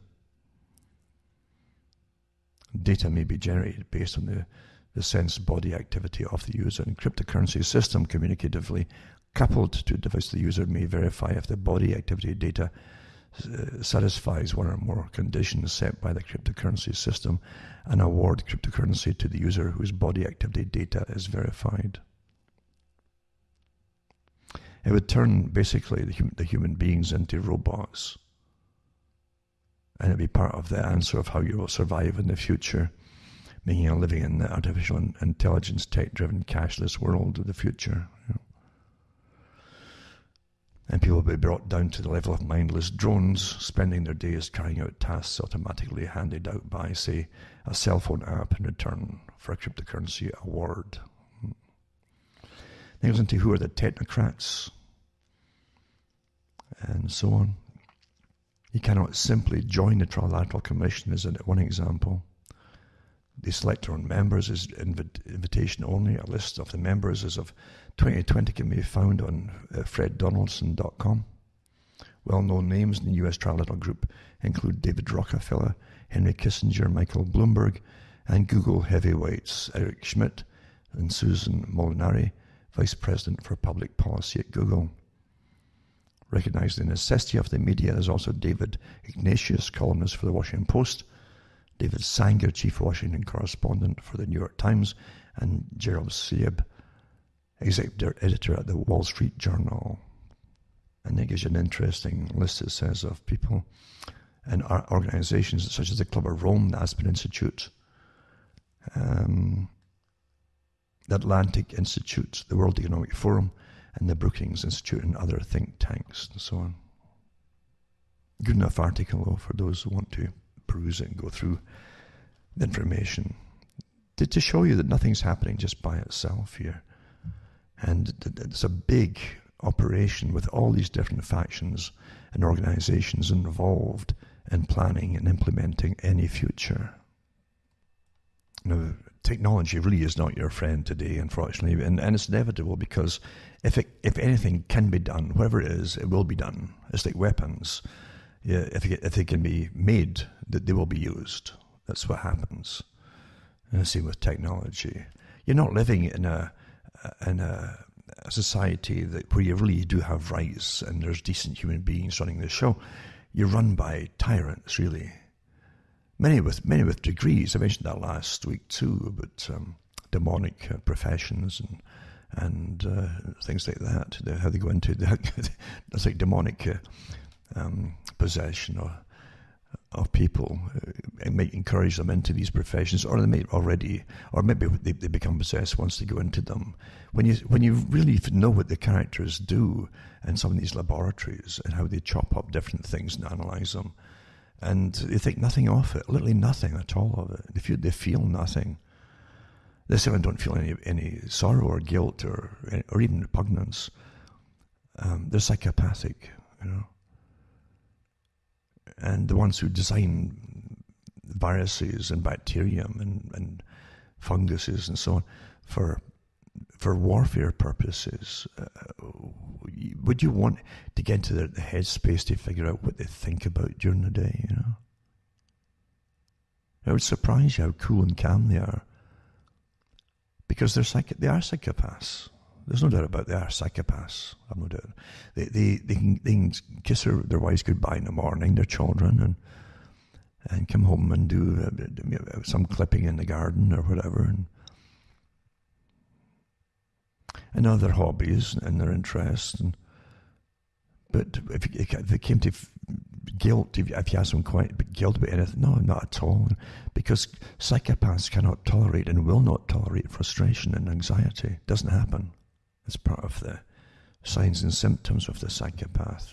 They work off anxiety through other people, and watching them get upset, they're awfully good at that. And they'll stand back and actually smile when they get people fighting each other, where they've manipulated them into fighting each other and arguing with each other, and they step backwards and watch it happening. It's an incredible performance if you ever watch it happening. But yeah, they're cool and calm, and that's what you'll find about them. They don't panic so quickly. A new satellite can peer inside some buildings day or night, but don't worry, the company says it can't see inside your home. But then I think it tells you later on, well, not most homes, you know. So it's called the Capella Space Company. Launched a satellite capable of taking clear radar images of anywhere in the world with incredible resolution. It can even see inside some buildings, including spotting airplanes inside hangars. Though only in the case of lightweight structures, the company clarified, they're not dense ones like high rises or residential homes. Well, I would call them pretty light residential homes. Unlike most of the huge array of surveillance and observational satellites orbiting the Earth, this satellite, Capella 2, can snap a clear picture during a night or day, rain or shine, it says. And it turns out that half the world is in nighttime and half the world average is cloudy. And when you combine those two together, about 75% of the Earth, at any time it's going to be cloudy, nighttime it's going to be both. It's invisible to you, and that portion is moving around. So it launched a platform allowing governmental or private customers to request images of anything in the world. There you go.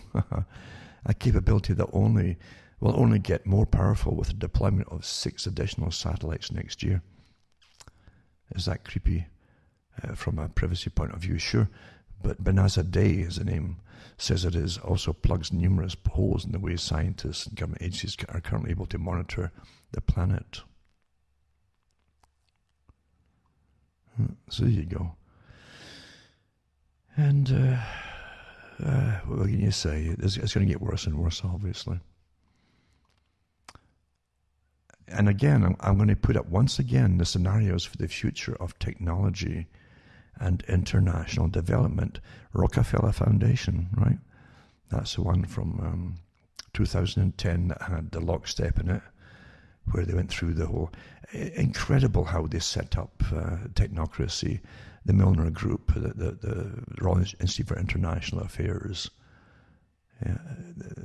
set up their branch in the States, starting with the CFR group, and the Trilateral Commission eventually came down the pike. But they already had their families placed inside America that worked with what they called the Anglo-American establishment, based in London at the time. It was all set up long, long ago.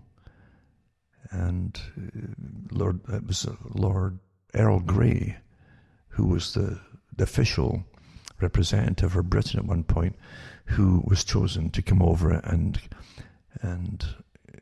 really work with Mandel House, or Colonel Mandel House is an honorary title they gave him. So, but he was an important character when they were really setting up the big institution that was to run the United States of America, the private organization, the one that brought in the Federal Reserve as an example in preparation for wars and borrowing money by the state that the taxpayers would then have to pay back. So they brought in the Federal Reserve too, under temporary war taxes and so on. Everything was managed that way, you know. And the public, it's all kept out of the general history books. You can get it some, I don't know if you can still find them in universities today. The ones by Mandel House, really important. Well, I've thought interesting books to read by a real, psychopath who liked to boast a lot about his big part in it all and how really he had President Wilson under his thumb. You know, Mandel House was the real boss, according to himself, and so on, and how he really was behind the big scheme for creating the Federal Reserve System. And, yeah. But yeah, the Rockefellers were the ones that Lord Earl Grey went over. It wasn't just to see Mandel House, it was also to see the Rockefellers. Don't forget, Rockefellers grabbed all resources that humans needed and said competition was a sin, because they'd worked towards a system of total monopoly for everything that you would need across the whole planet. That was the idea behind it at the time. And they would go after the wealth of the world. They would grab the gold supplies, the diamond supplies, and they would run the world properly. And it'd be eventually they would use democracy to get the public on board, and then withdraw democracy, and you end up with technocracy. It's all the same system, you see. So you should really try and wade your way through 54 pages. It's not much compared to some of these PDFs, but they have everything in here too. Absolutely everything in here for the future. It's 2010, right? And it's quite good. And how they would manage the world, and bioethics eventually. The one recently came from Rockefeller Foundation, and they're running the bioethics commission for the COVID stuff, and how I've got articles here how the hospitals, guidelines for the hospitals, and who to treat, who not to treat, and how they would monitor people who came into hospital, and they would work out life expectancy if they did or didn't treat the person, and all that kind of stuff. Your age was how to. I've said it for years. You're already getting categorized all the time by your age. Any disabilities at all, just even aging problems, are all categorizing for you for treatment or no treatment. When there's a scarcity of medication, they say.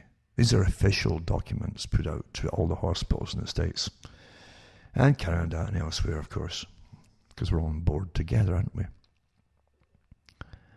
And the folk don't know it. They haven't got a clue what's really going on, Also, Peter Nygaard is interesting too. The fashion mogul. I don't know. I've never seen him before. He was arrested in Canada amid sexual assault allegations. And he said that he's a fashion tycoon. His ex-girlfriend allegedly acted as his madame. And Peter Nygaard was accused of hiring a sex worker to rape his teen sons. Nygaard employees scrubbed computers amid FBI raid, lawyers claim, inside the twisted world of rapist designer Peter Nygaard. And a book has been put out too, I think, as well about it.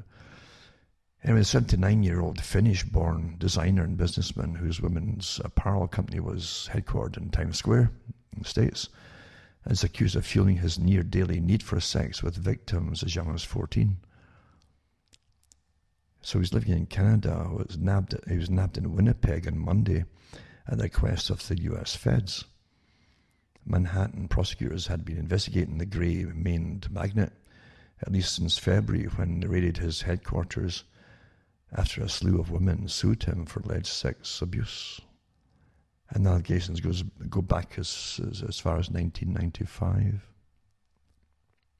And harm to his victims include not only economic and psychological harm, but also numerous instances of non-consensual sex, including non-consensual group sex, attempted forcible rapes, and drugging of victims.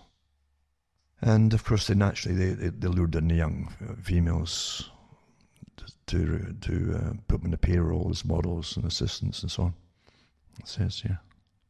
And they had the pamper parties or gigs known for their free food, drink, and spa treatments, etc. in California and the Bahamas. It says too that he would use a girlfriend or employee at his eccentric parties to scout out fresh victims who would then be forced to have sex with him and later receive hundreds of thousands of dollars in cash. But anyway, that's one article, but there's been another guy too, another in the same kind of trade, I guess. And I think it was, Jean-Luc Brunel, model scout and trainer of Jeffrey Epstein, arrested in France on rape and sexual trafficking charges.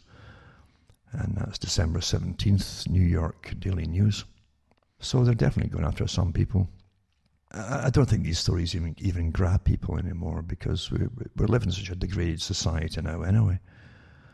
Folk watch a lot of this stuff on regular entertainment, and then you're reading about this and they're saying, well, what's the difference, you know?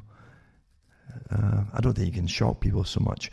That's why they have to end up getting really good children. Once no one gets upset about children getting used, then it's all finished for everybody, because we're so jaded and debauched by the cultural and the culture industry. A war on the people. Everything you take for granted as part of the war apparatus is used upon you in culture, you know. And again, you think it's all quite natural simply because it exists, you know, the culture industry, your music, your movies and all the rest of it.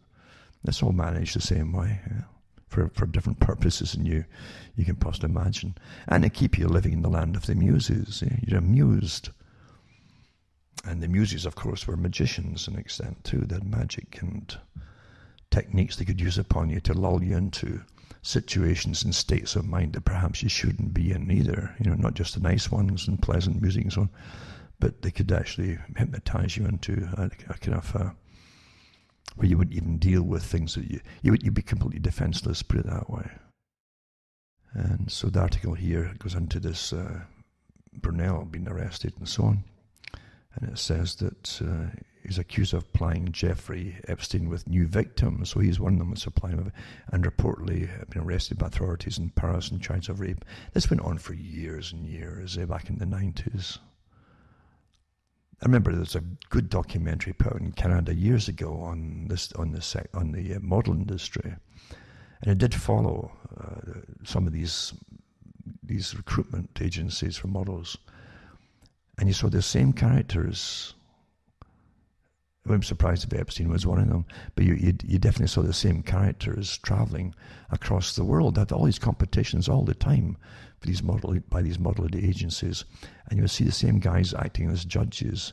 And then at the end of the program, they showed you these young females that were 15, 16, who were they'd all been used for sex, and quite a few of them by that time very quickly were addicted to cocaine, you know. And that was just the way it was done. So as we go on for years and years and years, society was getting more debauched and debauched and debauched. And again, even when people claim that they've been abused, it doesn't have the impact that it would have maybe 30 years ago of things that came out of then, you know, or 40 years ago. Nothing shocks the public now, as I say, when they're watching stuff in entertainment and under the guise of fiction along the same vein, you know. And doesn't speak well of people, does it? We're a sad lot indeed. We truly are. Now here's the article I mentioned earlier it's from Johns Hopkins Center for Health Security and National Organizations. And it says, call for action to implement crisis standards of care during COVID-19 surge. This is bioethics, you see. And it says that it's sent out to hospitals and health departments and all the rest of it. And it says that, so the Johns Hopkins Center for Health and Security and 8 other national organizations have issued a statement calling for immediate action to implement crisis standards of care, CSC, right?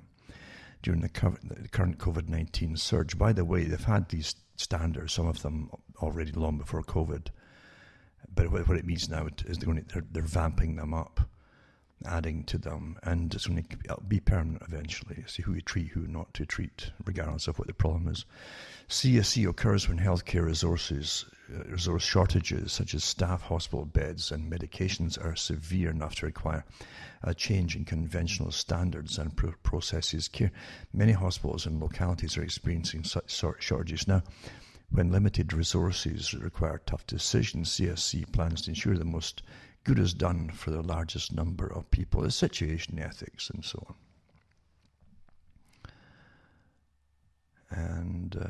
And joint statement, they give the link to the joint statement, recommends key actions for governors, state health departments, hospitals, health systems to support, plan for, and equitably implement crisis standards of care. And it says a list of the CSC tools and resources also available.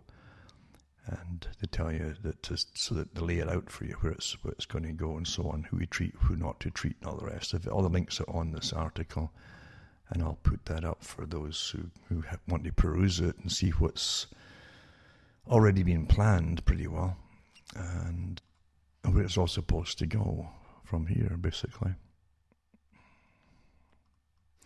This Article 2, this next one is from the World Economic Forum, another white paper put out in October 2020 called Resetting the Future of Work Agenda, Disruption and Renewal in a Post-COVID World.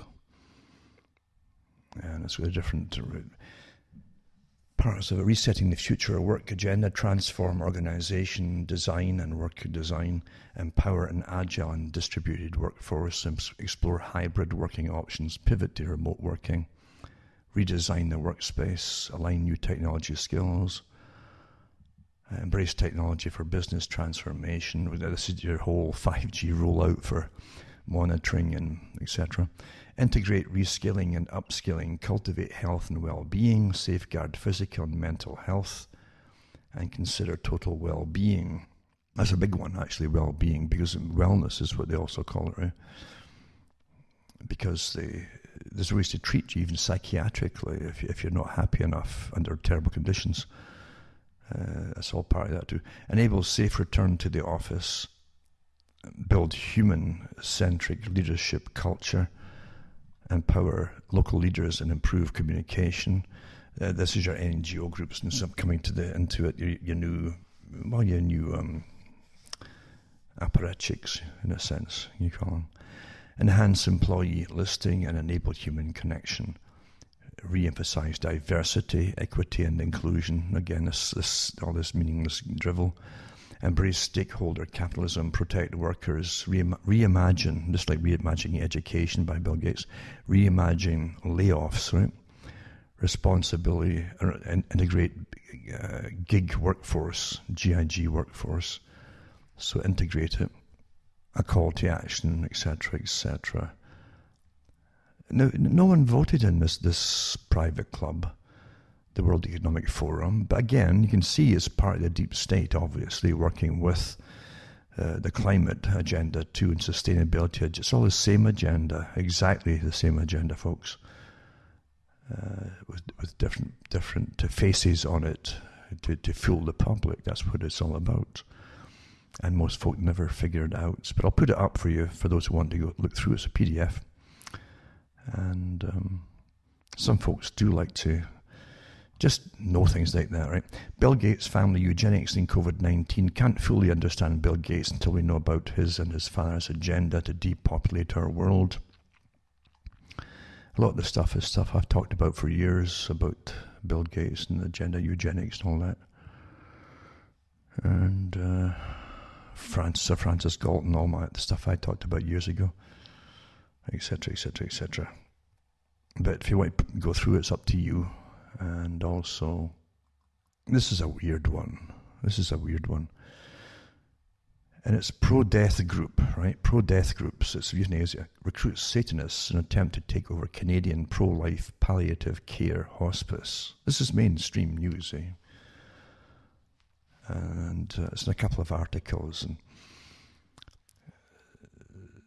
so euthanasia activists are reaching out to their allies, including Satanists and atheists, in an attempt to force the hospice to lethally inject sick patients. And I thought, like, surely not. This is overblown. It's not. It's actually it's in LifeSite News, but it's also in other mainstream newspapers too, Canadian newspapers. So in Delta, British Columbia, December 18th, the euthanasia activists campaign to take over a Canadian Hospice Society because it refuses to lethally inject sick patients. And they're now recruiting memberships from the Satanic Temple. You can't make this stuff up, eh? And since April 2020, a local group called Take Back Delta Hospice, aided by euthanasia lobby group Dying with Dignity, has been attempting a hostile takeover of the Delta Hospice Society by going door to door in the West Coast community and signing up pro-euthanasia members.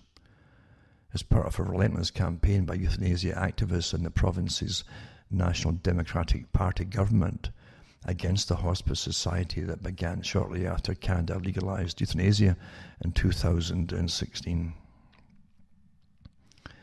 And insist that because the non-profit private society is not faith-based, it cannot claim a religious exemption from what they allege is legal obligation to allow euthanasia on site at its 10-bed Irene Thomas Hospice. The Hospice Society, however, is standing firm in its refusal to do so, citing its constitution, which does not allow any measures that would hasten a patient's death, and the fact that euthanasia is incompatible with palliative care.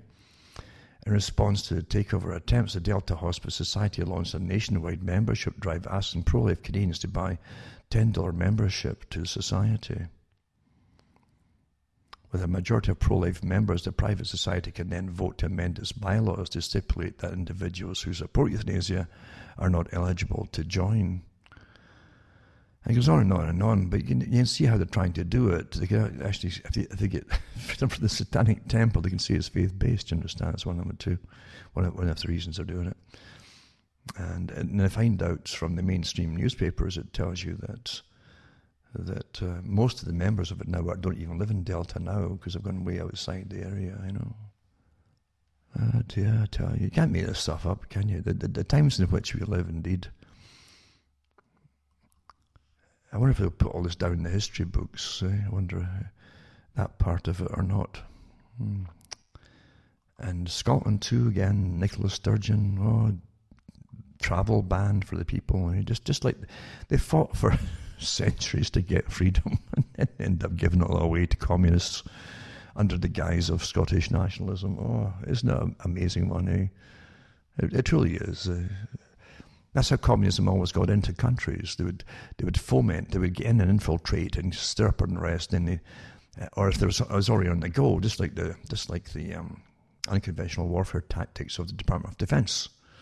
You go in there to a country, find out who's disaffected by things, and then you sympathise with them, augment them with more data, more help, etc. But then for communism, you do a war of national liberation, where you demand and almost go to war to get national liberation, and then once you come out of it, you end up being a communist society, pretty well, socialist communist. The banks love it though, because you're just constantly borrowing from them. The big banks, the nation borrows from all the time. You've all heard about the major leak that came out about China, the Communist Party, and it says that a major leak exposed members and lifts the lid off on the Communist Party of China, having members all over the world, which they certainly do. There's no doubt about that, you know.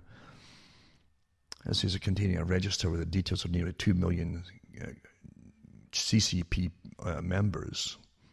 China's Communist Party members has occurred, exposing members who are now working all over the world, who are also lifting the lid on how the party operates under Xi Jinping. Says Sham Markson, Ms. Markson said the leak is a register with the details of the Communist Party members, including their names, party position, birthday, national ID numbers, ethnicity. It is believed to be the first leak of its kind in the world, Sky News host said.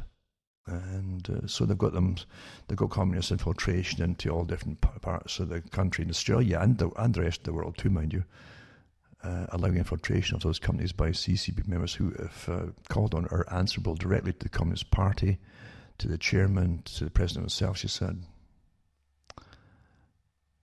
And they worked their way into different departments of even Australian government positions and so on. And quite something, but they haven't seen that. I thought they were going to release all the names, but I don't know if they have or not yet. Can't find them anyway. And I mentioned earlier too about that Chinese vaccine that they'd given in Peru. It just turned out to be Peru right enough that it caused neurological problems. I'll see if we can put that link up too. It's a confusing site that they have, but it's an official Chinese site. It just shows you though that they're going to really, I don't care how many drop with the vaccine. I know this for a fact. It doesn't matter how many collapse and get crippled or die. They're going to, again, they're resolute, just like warfare, because they are not at war with the public. And they're going to go all the way to deny it's happening as it happens. And how many folk are going to get just blamed for inflicting it themselves, or again, the wrong kind of genes or something? It'll be astonishing, but they'll keep at it until they can't just keep it quiet any longer. There's no doubt on that at all. For something that just doesn't kill many people. You might die, and that'll be in your system. You may have it in your system. You may just have a fragment picked up by a swab, but generally people aren't dying off it. They're dying maybe with that in it, and a whole bunch of other viruses to boot too that are there in nature. You see, you understand what's happening. It is interesting to me that how they're playing all this out, though, in your face like never before. There's no doubt about it. The deep state is everywhere. Now I'm going to do a few quotes from Bertrand Russell, just to reiterate the fact you're living in a script, something that was written years ago, with generations that come and go, all working towards the same agenda. And they make them into stars, like they do in this day and age, and Bertrand Russell was made to be a star. And I also remember the Fabian Society and many other societies, and the Macy Group, and worked with the Frankfurt School too, worked with all the different groups that were authorized to create a post-World War II new culture for the West. Interesting, yeah? But Bertrand Russell, and most folk thought he was left-wing and he was there for the people's sake. No, he wasn't. But again, you understand what true socialism really means from these guys' points of view. But his father was Lord Amberley, mother was Catherine Louisa Stanley. She was a suffragist, and she was friends with the world revolutionaries such as Mazzini, and had them in over as guests, their homes, her home through her life. Homes plural, because I had homes too, you know.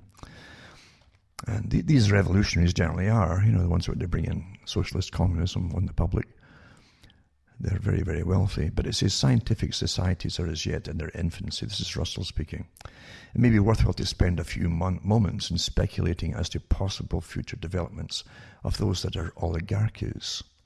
It's to be expected that advances in physiology and psychology will give governments much more control over individual mentality than they now have, even in totalitarian countries.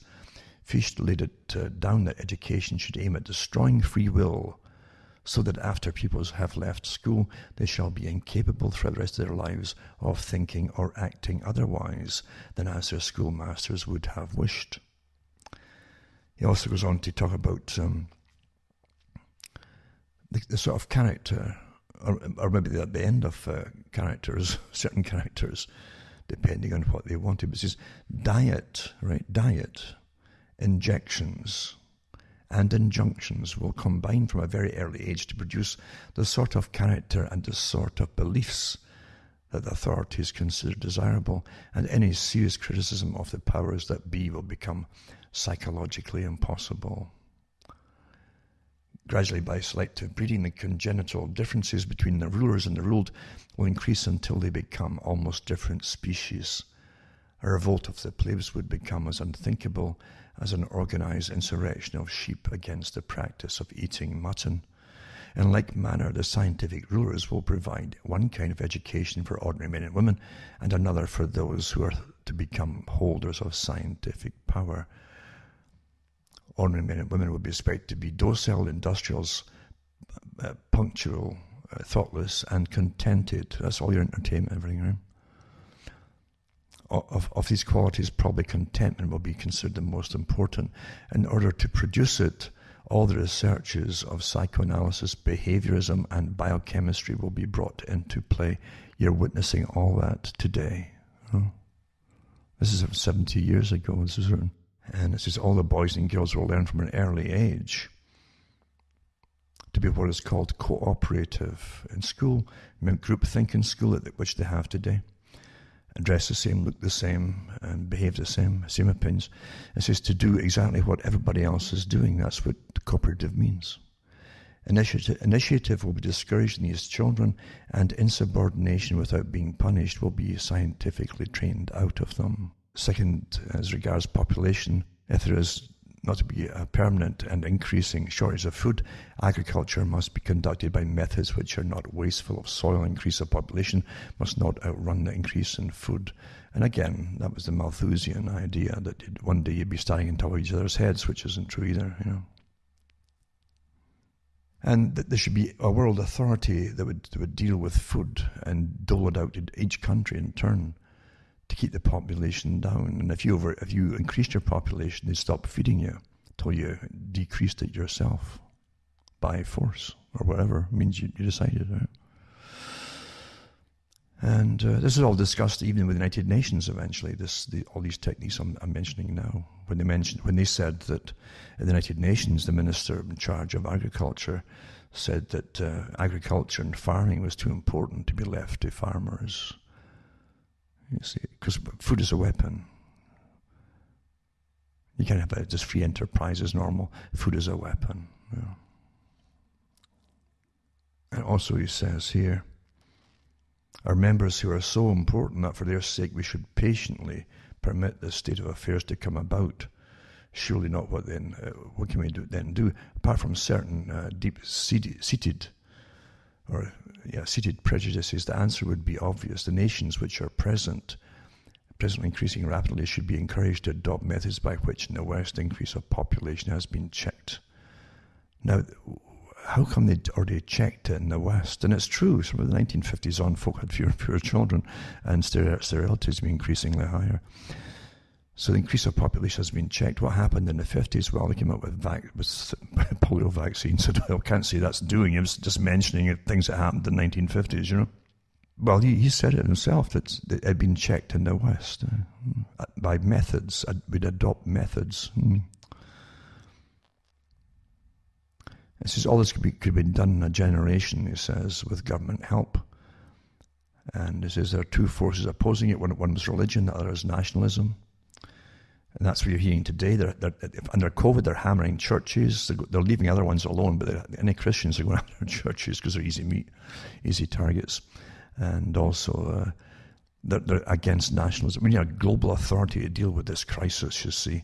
And the crisis is they're going to come out of it, with rationing food, centralization, every centralization a la Marx by the big rich feudal overlords of the planet. And he talks about war being disappointing and not killing enough people in his books too.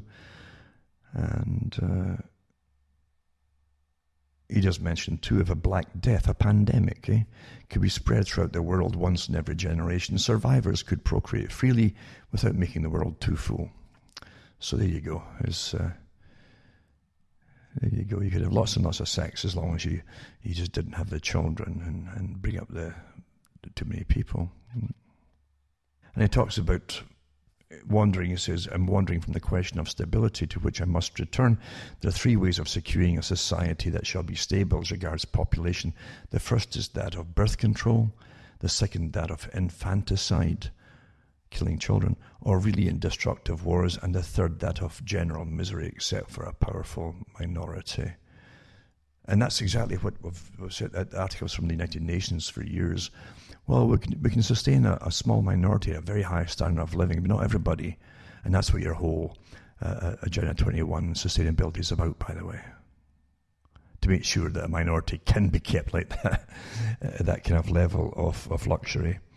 And the rest of you must just suffer in misery. There you go. There's your wonderful Lord Bertrand Russell, man of the people.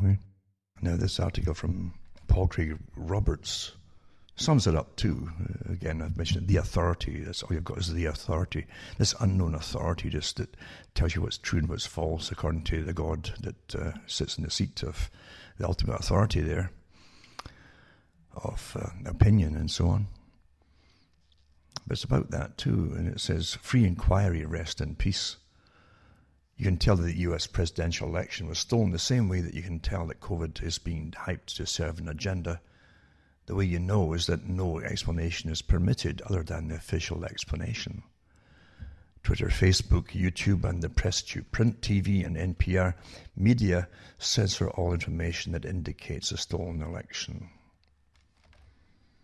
Not even neutral election experts, heavily armed with facts and witnesses who've signed sworn affidavits under penalty of perjury, are interviewed by the prestigious media or permitted to post documentation of electoral fraud on social media.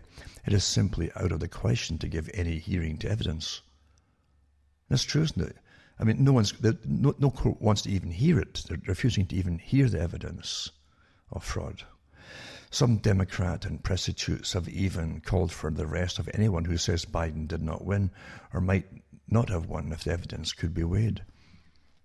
They want to make challenging the official explanation a crime subject to imprisonment. Same for COVID. As far as I can tell, there are more virologists, immunologists, and epidemiologists who question the seriousness of COVID than there are those who see COVID as a threat that justifies lockdowns, masks, mandates, and punishment for non-compliance. Yet the dissenting experts are not permitted to present their evidence to the public. Keep in mind that Fauci and Redfield are not great scientists. They're merely administrators of public health organizations. They're not in the same levels as their critics. Think about it for a minute. In neither of the two most important issues currently affecting the US, indeed one could say the Western world, the validity of the US presidential election and the reality of the COVID threat, is there any public debate? It's true, isn't it? The truth, there's no public debate at all allowed.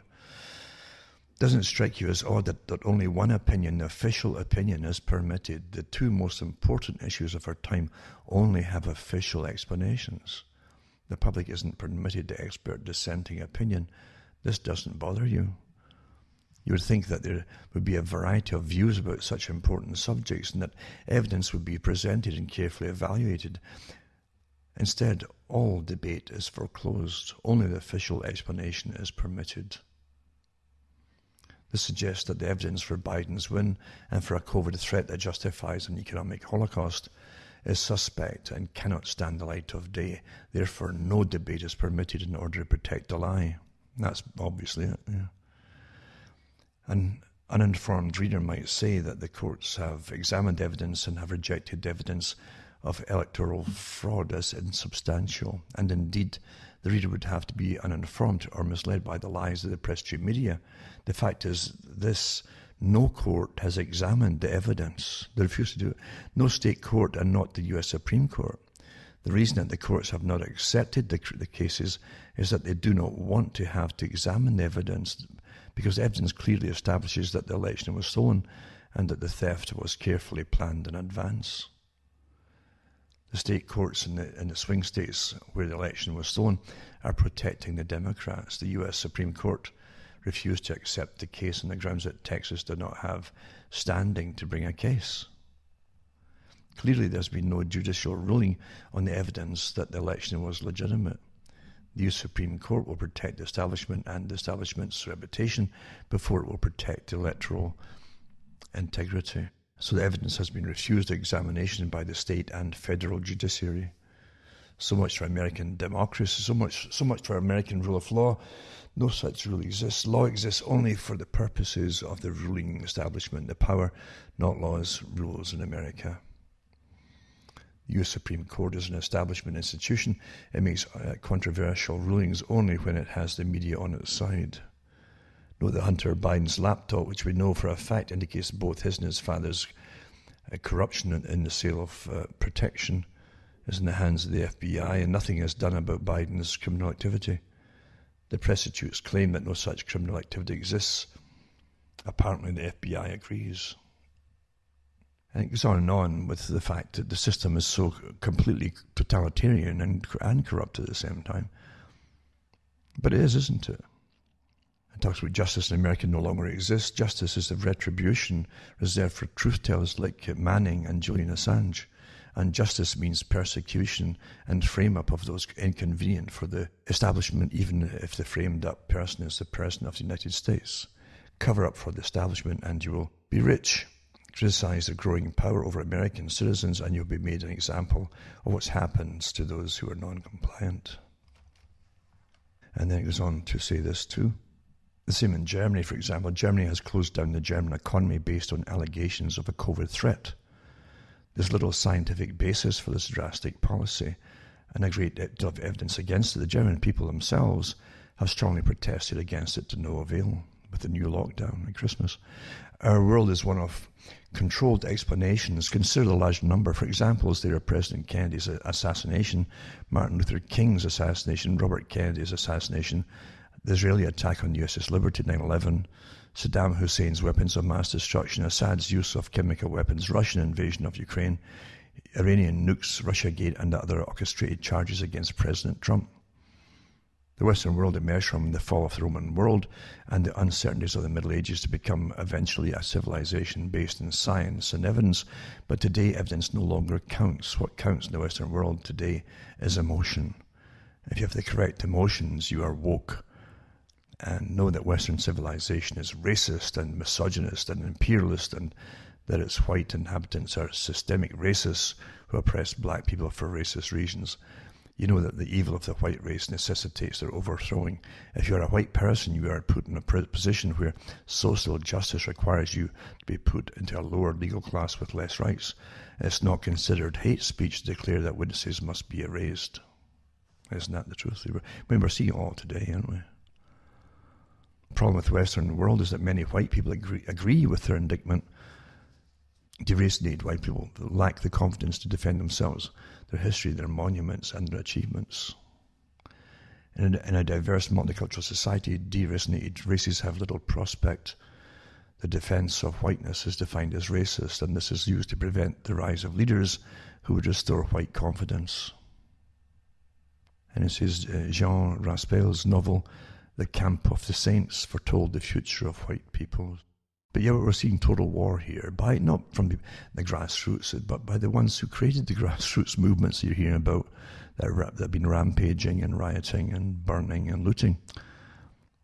It's a colour revolution, CIA. See, that's what's been happening here. Now there's an article here by Mercola. Interesting too, it says bioweapons labs get more National Institute of Health funding for deadly research. And this is from September, this was done. But it's just as relevant today, I should say. And the story at a glance says EcoHealth Alliance collaborated with the Wuhan Institute of Virology for years, collecting coronavirus samples from bats and manipulating it to jump to humans as a gain of function. And the gain of function research was carried out via a grant awarded by the National Institute of Health, NIH. The grant was cut off in April 2020 as the COVID-19 pandemic gained steam and US intelligence agencies started to look into whether the coronavirus that started it all escaped from a biological laboratory in Wuhan, China. In August 2020, however, the NIH pivoted, granting a new $7.5 million grant to EcoHealth Alliance. This is important, EcoHealth Alliance. And part of an $82 million award being split among 11 research teams looking into the origins of viruses and how they infect people. The controversial move means that the EcoHealth Alliance's work will continue, this time targeting Southeast Asia instead of China. EcoHealth Alliance is a corporate-funded non-profit organization. Isn't that fortunate? Yeah? A corporate-funded non-profit organization that seeks to uncover novel viruses in the environment, and it's been working in China for decades, trapping bats and looking for previously unknown coronaviruses that could lead to a global pandemic. That's the excuse, is it? This may become as a surprise to many, but even more surprising is the fact that research was carried out via a grant awarded by the National Institutes of Health. While the grant was initially supposed to continue through 2024, it was cut off in April 2020 as the COVID-19 pandemic gained steam and US intelligence agencies started to look into whether the coronavirus that started it all escaped from a biological laboratory in Wuhan, China. EcoHealth Alliance collaborated with the Wuhan Institute of Virology for years, collecting coronavirus samples from the bats and investigating whether they could jump to humans, said the NIH. And the NIH told the non-profit that the project no longer fit NIH goals and priorities. In August 2020, however, the NIH pivoted, granting the whole bunch of new money and stuff like that, basically. It says here, the controversial gain-of-function research, it says. Gain-of-function researchers refer to studies that have the potential to enhance the ability of pathogens to cause disease, including enhancing either their pathogenicity or transmissibility. Such research is by its very nature controversial, since there are clear risks should the information be misused or the pathogens escape or are maliciously released. Right? Further, Jonathan Latham, PhD, a molecular biologist and virologist, and Alison Wilson, PhD, a geneticist, believe gain-of-function research performed at the Wuhan Institute of Virology played an essential causative role in the pandemic. Peter Daszak, EcoHealth Alliance president, however, said that the funding cut to their China bat research project would pose a threat to the US public health. So if you cut us off, we'll endanger the public health. Once this pandemic is over, we know of hundreds of other coronaviruses that we have found evidence of in China that are waiting to emerge. They're just waiting, you see, like lined up. Daszak said in an interview with the NPR, we are now going to be unable to know about the risk of that, which puts us completely at risk of the next pandemic. I tell you, the psychopaths have no shame. Dr. Anthony Fauci, director of the National Institute of Allergy and Infectious Diseases, said, which is part of the NIH, has also been long back dangerous gain-of-function research, including that conducted by EcoHealth Alliance, according to Newsweek. It says, Newsweek said, June last year, in 2019, the National Institute for Allergy and Infectious Diseases, that's Fauci's group, the organization led by Dr. Fauci, funded scientists at the Wuhan Institute of Virology and other institutions for work on gain-of-function research on bat coronaviruses. So there you go, that's Newsweek. In 2019, with the backing of NIAID, the National Institutes for Health committed $3.7 million over 6 years for research that included some gain-of-function work. And the program followed another $3.7 million 5-year project for collecting and studying bat coronaviruses and so on. So this is stuff we've all maybe seen as old if you've been following this, and I have done articles before on the same thing from other sources, or the same sources, some of them. But there you go. I mean, here they are lining up for future pandemics. If you can just make things which were harmless to humans dangerous, gain-of-function process. Let's push evolution. It would evolve by itself one day. It could be 1,000 years away or 10,000, but we'll do it faster so as we're ready for it. Right? This is the con that they're using. But it's really to do with biowarfare. They're the same labs. They're running the same labs, these particular types of labs across the world. And anyway, it's got that. Hundreds of scientists call for the end of the gain-of-function research in 2014 from the same article. And it says exemptions to this pause, eventually reviewed by a secret government panel, were nonetheless allowed to go forward. The ban was lifted in 2017. Yet between 2014 and 16, the NIH and Fauci-led NIAID continued funding gain-of-function research overseas at the Wuhan lab via Daszak's EcoHealth Alliance. It's just astonishing. This gets away with it and away with it and away with it, What's happening? It's just astonishing. And it goes into where they think that particular virus initially was, when they'd been brought over to North Carolina, to the university there. Since in 2015, the University of North Carolina collaborated with the Wuhan Institute of Virology, performing gain-of-function research in which bat viruses were manipulated to create a chimeric virus capable of binding to human upper airway cells. And they give the name of that particular virus, and they give a number, basically. But it was funded by the research was funded by a US grant. But this wasn't mentioned by Nature magazine, which quoted Daszak as saying the findings moved this virus from a candidate emerging pathogen to clear and present danger. And then that National Institute of Health conditions for restoring prior grant go unmet, and so on, for EcoHealth Alliance. It's just you can't. You can't move anywhere without wading through incredible corruption and manipulation everywhere you look. That's so true. It's everywhere, folks. It's disgusting, and it's all through society, from all the brokers of authority, all these different institutes we have, from governments and everything else. Is just so incredibly corrupt. But the big gang at the top all work together quite ably, without problems, obviously, to bring in this planned new society that's happening right now. You're living through it. As I mentioned at the beginning of the talk too, you're living through the biggest event of your history. In your lifetime, that is. This is bigger than a world war, because world wars couldn't have achieved everything, all the outcomes that this complete reset, as they call it, the Great Reset, is going to do. Bring you right back into a pre-industrial society, never to go back to it. And a pre-industrial society with basically a subsistence form of living for most people. I hope you understand that. That was never achieved by World War I or World War II. But here you go, a perpetual debt you'd never get out of now, with the billions that are being borrowed every day and tossed goodness knows where, probably into the hands of the big richest folk on the planet already. Yeah, I bet it is where it's all going. But it's all put down for you to pay off, and your children, great grandchildren, etc., etc. Total slavery. That's at the end of it too.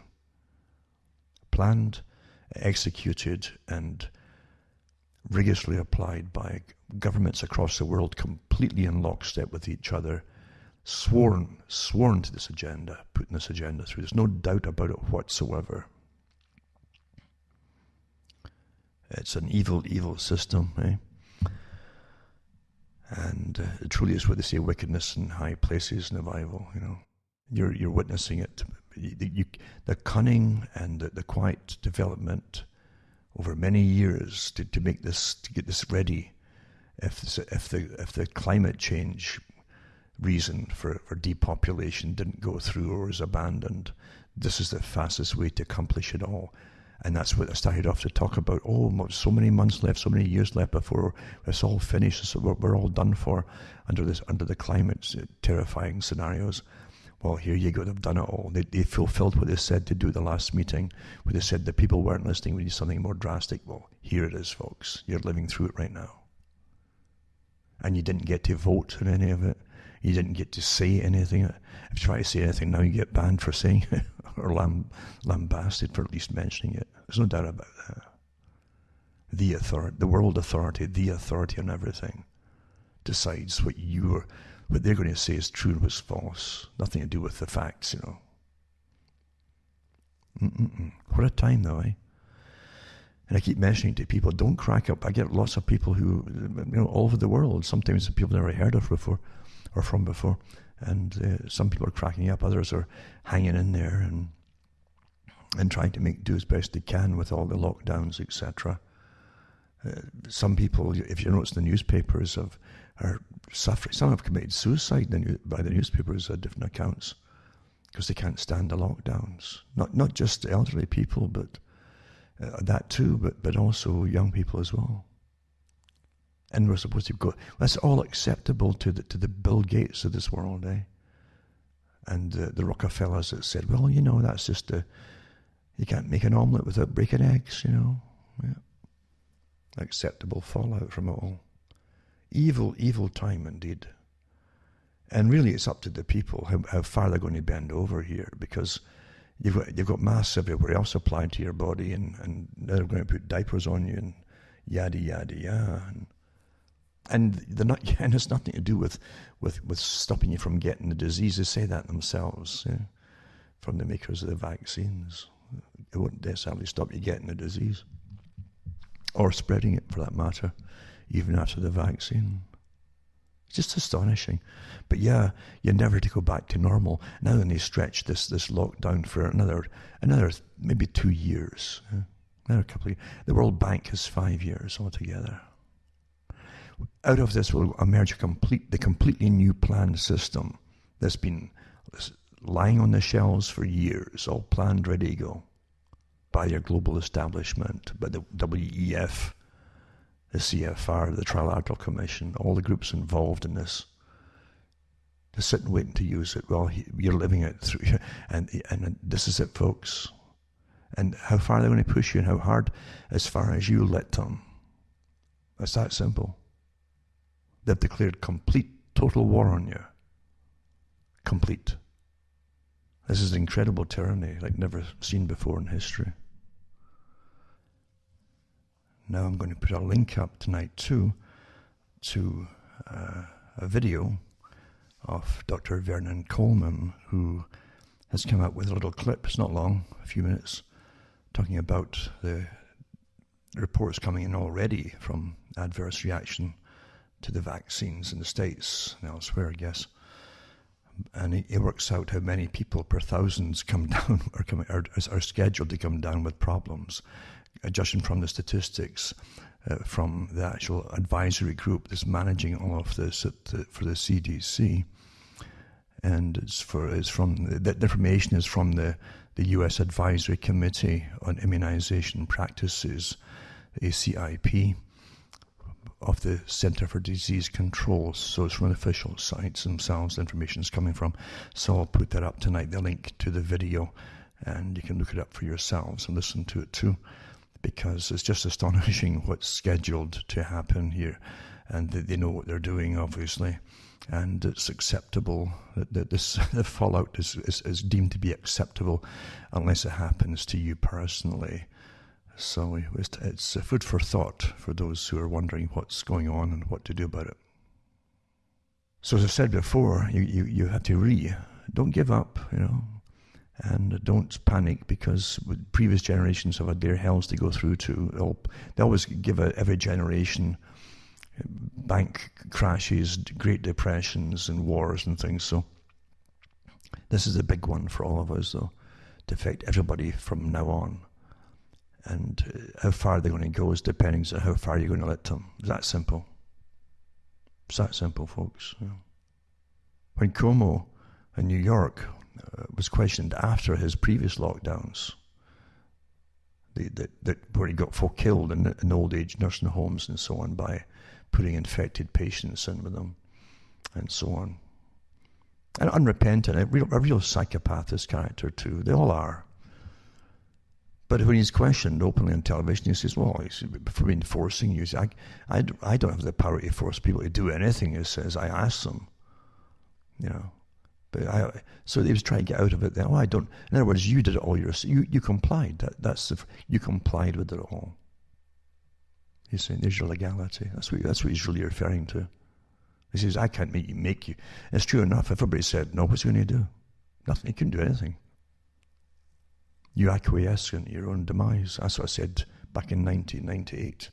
And here you go, doing it again. Big time this time. This is a big one. So remember, have a few friends you can hang on to and help each other out, because it's very important you do. Because what you're going to go through is not going to be pleasant. It's not going to get better. And even those who go and get the vaccinations, they've already said you still have to wear masks and suffer lockdowns and so on. And it doesn't mean you're not going to get the infection to any degree of severity or whatever. They can't tell, they say. But you can still spread it to other people. So there you go. Not pleasant at all. So you need a few friends to help each other out in times of crisis. And if some of you get locked down, others might be able to get something to, like food, whatever you happen to. You got to start helping each other here. You got to start doing it. Because that's how society's always survived in previous times, in previous centuries, through hell that was brought on by authorities and wars and so on. They helped each other, and that's how you get through, folks. Nothing comes from government without massive conditions, as you well know. They're talking now about mandatory vaccinations for those who've already accepted the stay-at-home money, from the governments. They're floating that one out there now. Well, here's the price of it. You've got to accept these vaccinations. So, let's just look after each other. Don't give up. Because there are bigger things and bigger powers than what you're seeing at the moment. As you well know that too. At least some people know that. And it's not just a belief system. Sometimes it's an experiencing system. You know that. It's very, very true. And that certainly helps.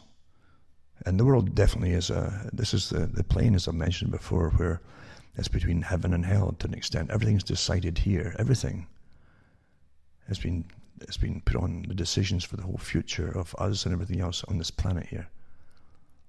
And you're supposed to participate in the destiny of the world. You're supposed to do that. That's what it's about. Participation, in a sense, gives you life to an extent as well, because you've got to have that purpose. And we're all here for a purpose. Well, maybe not all. People do get, there are people who are quite content and just being what Bertrand Russell said they'd be, train them to be this and train them to be that, docile and content and entertained and all the rest of it. A lot of folk are like that. But a lot of folk, and by the same token, know that things are vastly, vastly wrong. And they know what's wrong. And they know that right now evil is being let loose. With the usual stints of government and authority, as they stick their chins out and order you to do it. You can see it all coming down the pike, the standard thing, where they're all committed by the same oath to do what they're doing. And they are under oath to each other and to a higher organization than your governments. There's no doubt about it. So as I say, take care of yourselves, and I like to read the articles and coming in from different people across the world. I don't get round to replying to every single person because there's that many.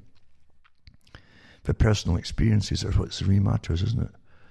Because that's real history. It's not authorized history written in advance before the events, which never changes. It's the real history that you're experiencing, the real details of circumstances, experiences as you go through all this. That's true history, and that's what should be passed on to future generations. It really is. It really, very so true. It really is. So from myself, Alan Watt from Ontario, Canada, it's good night. May your God or your gods go with you.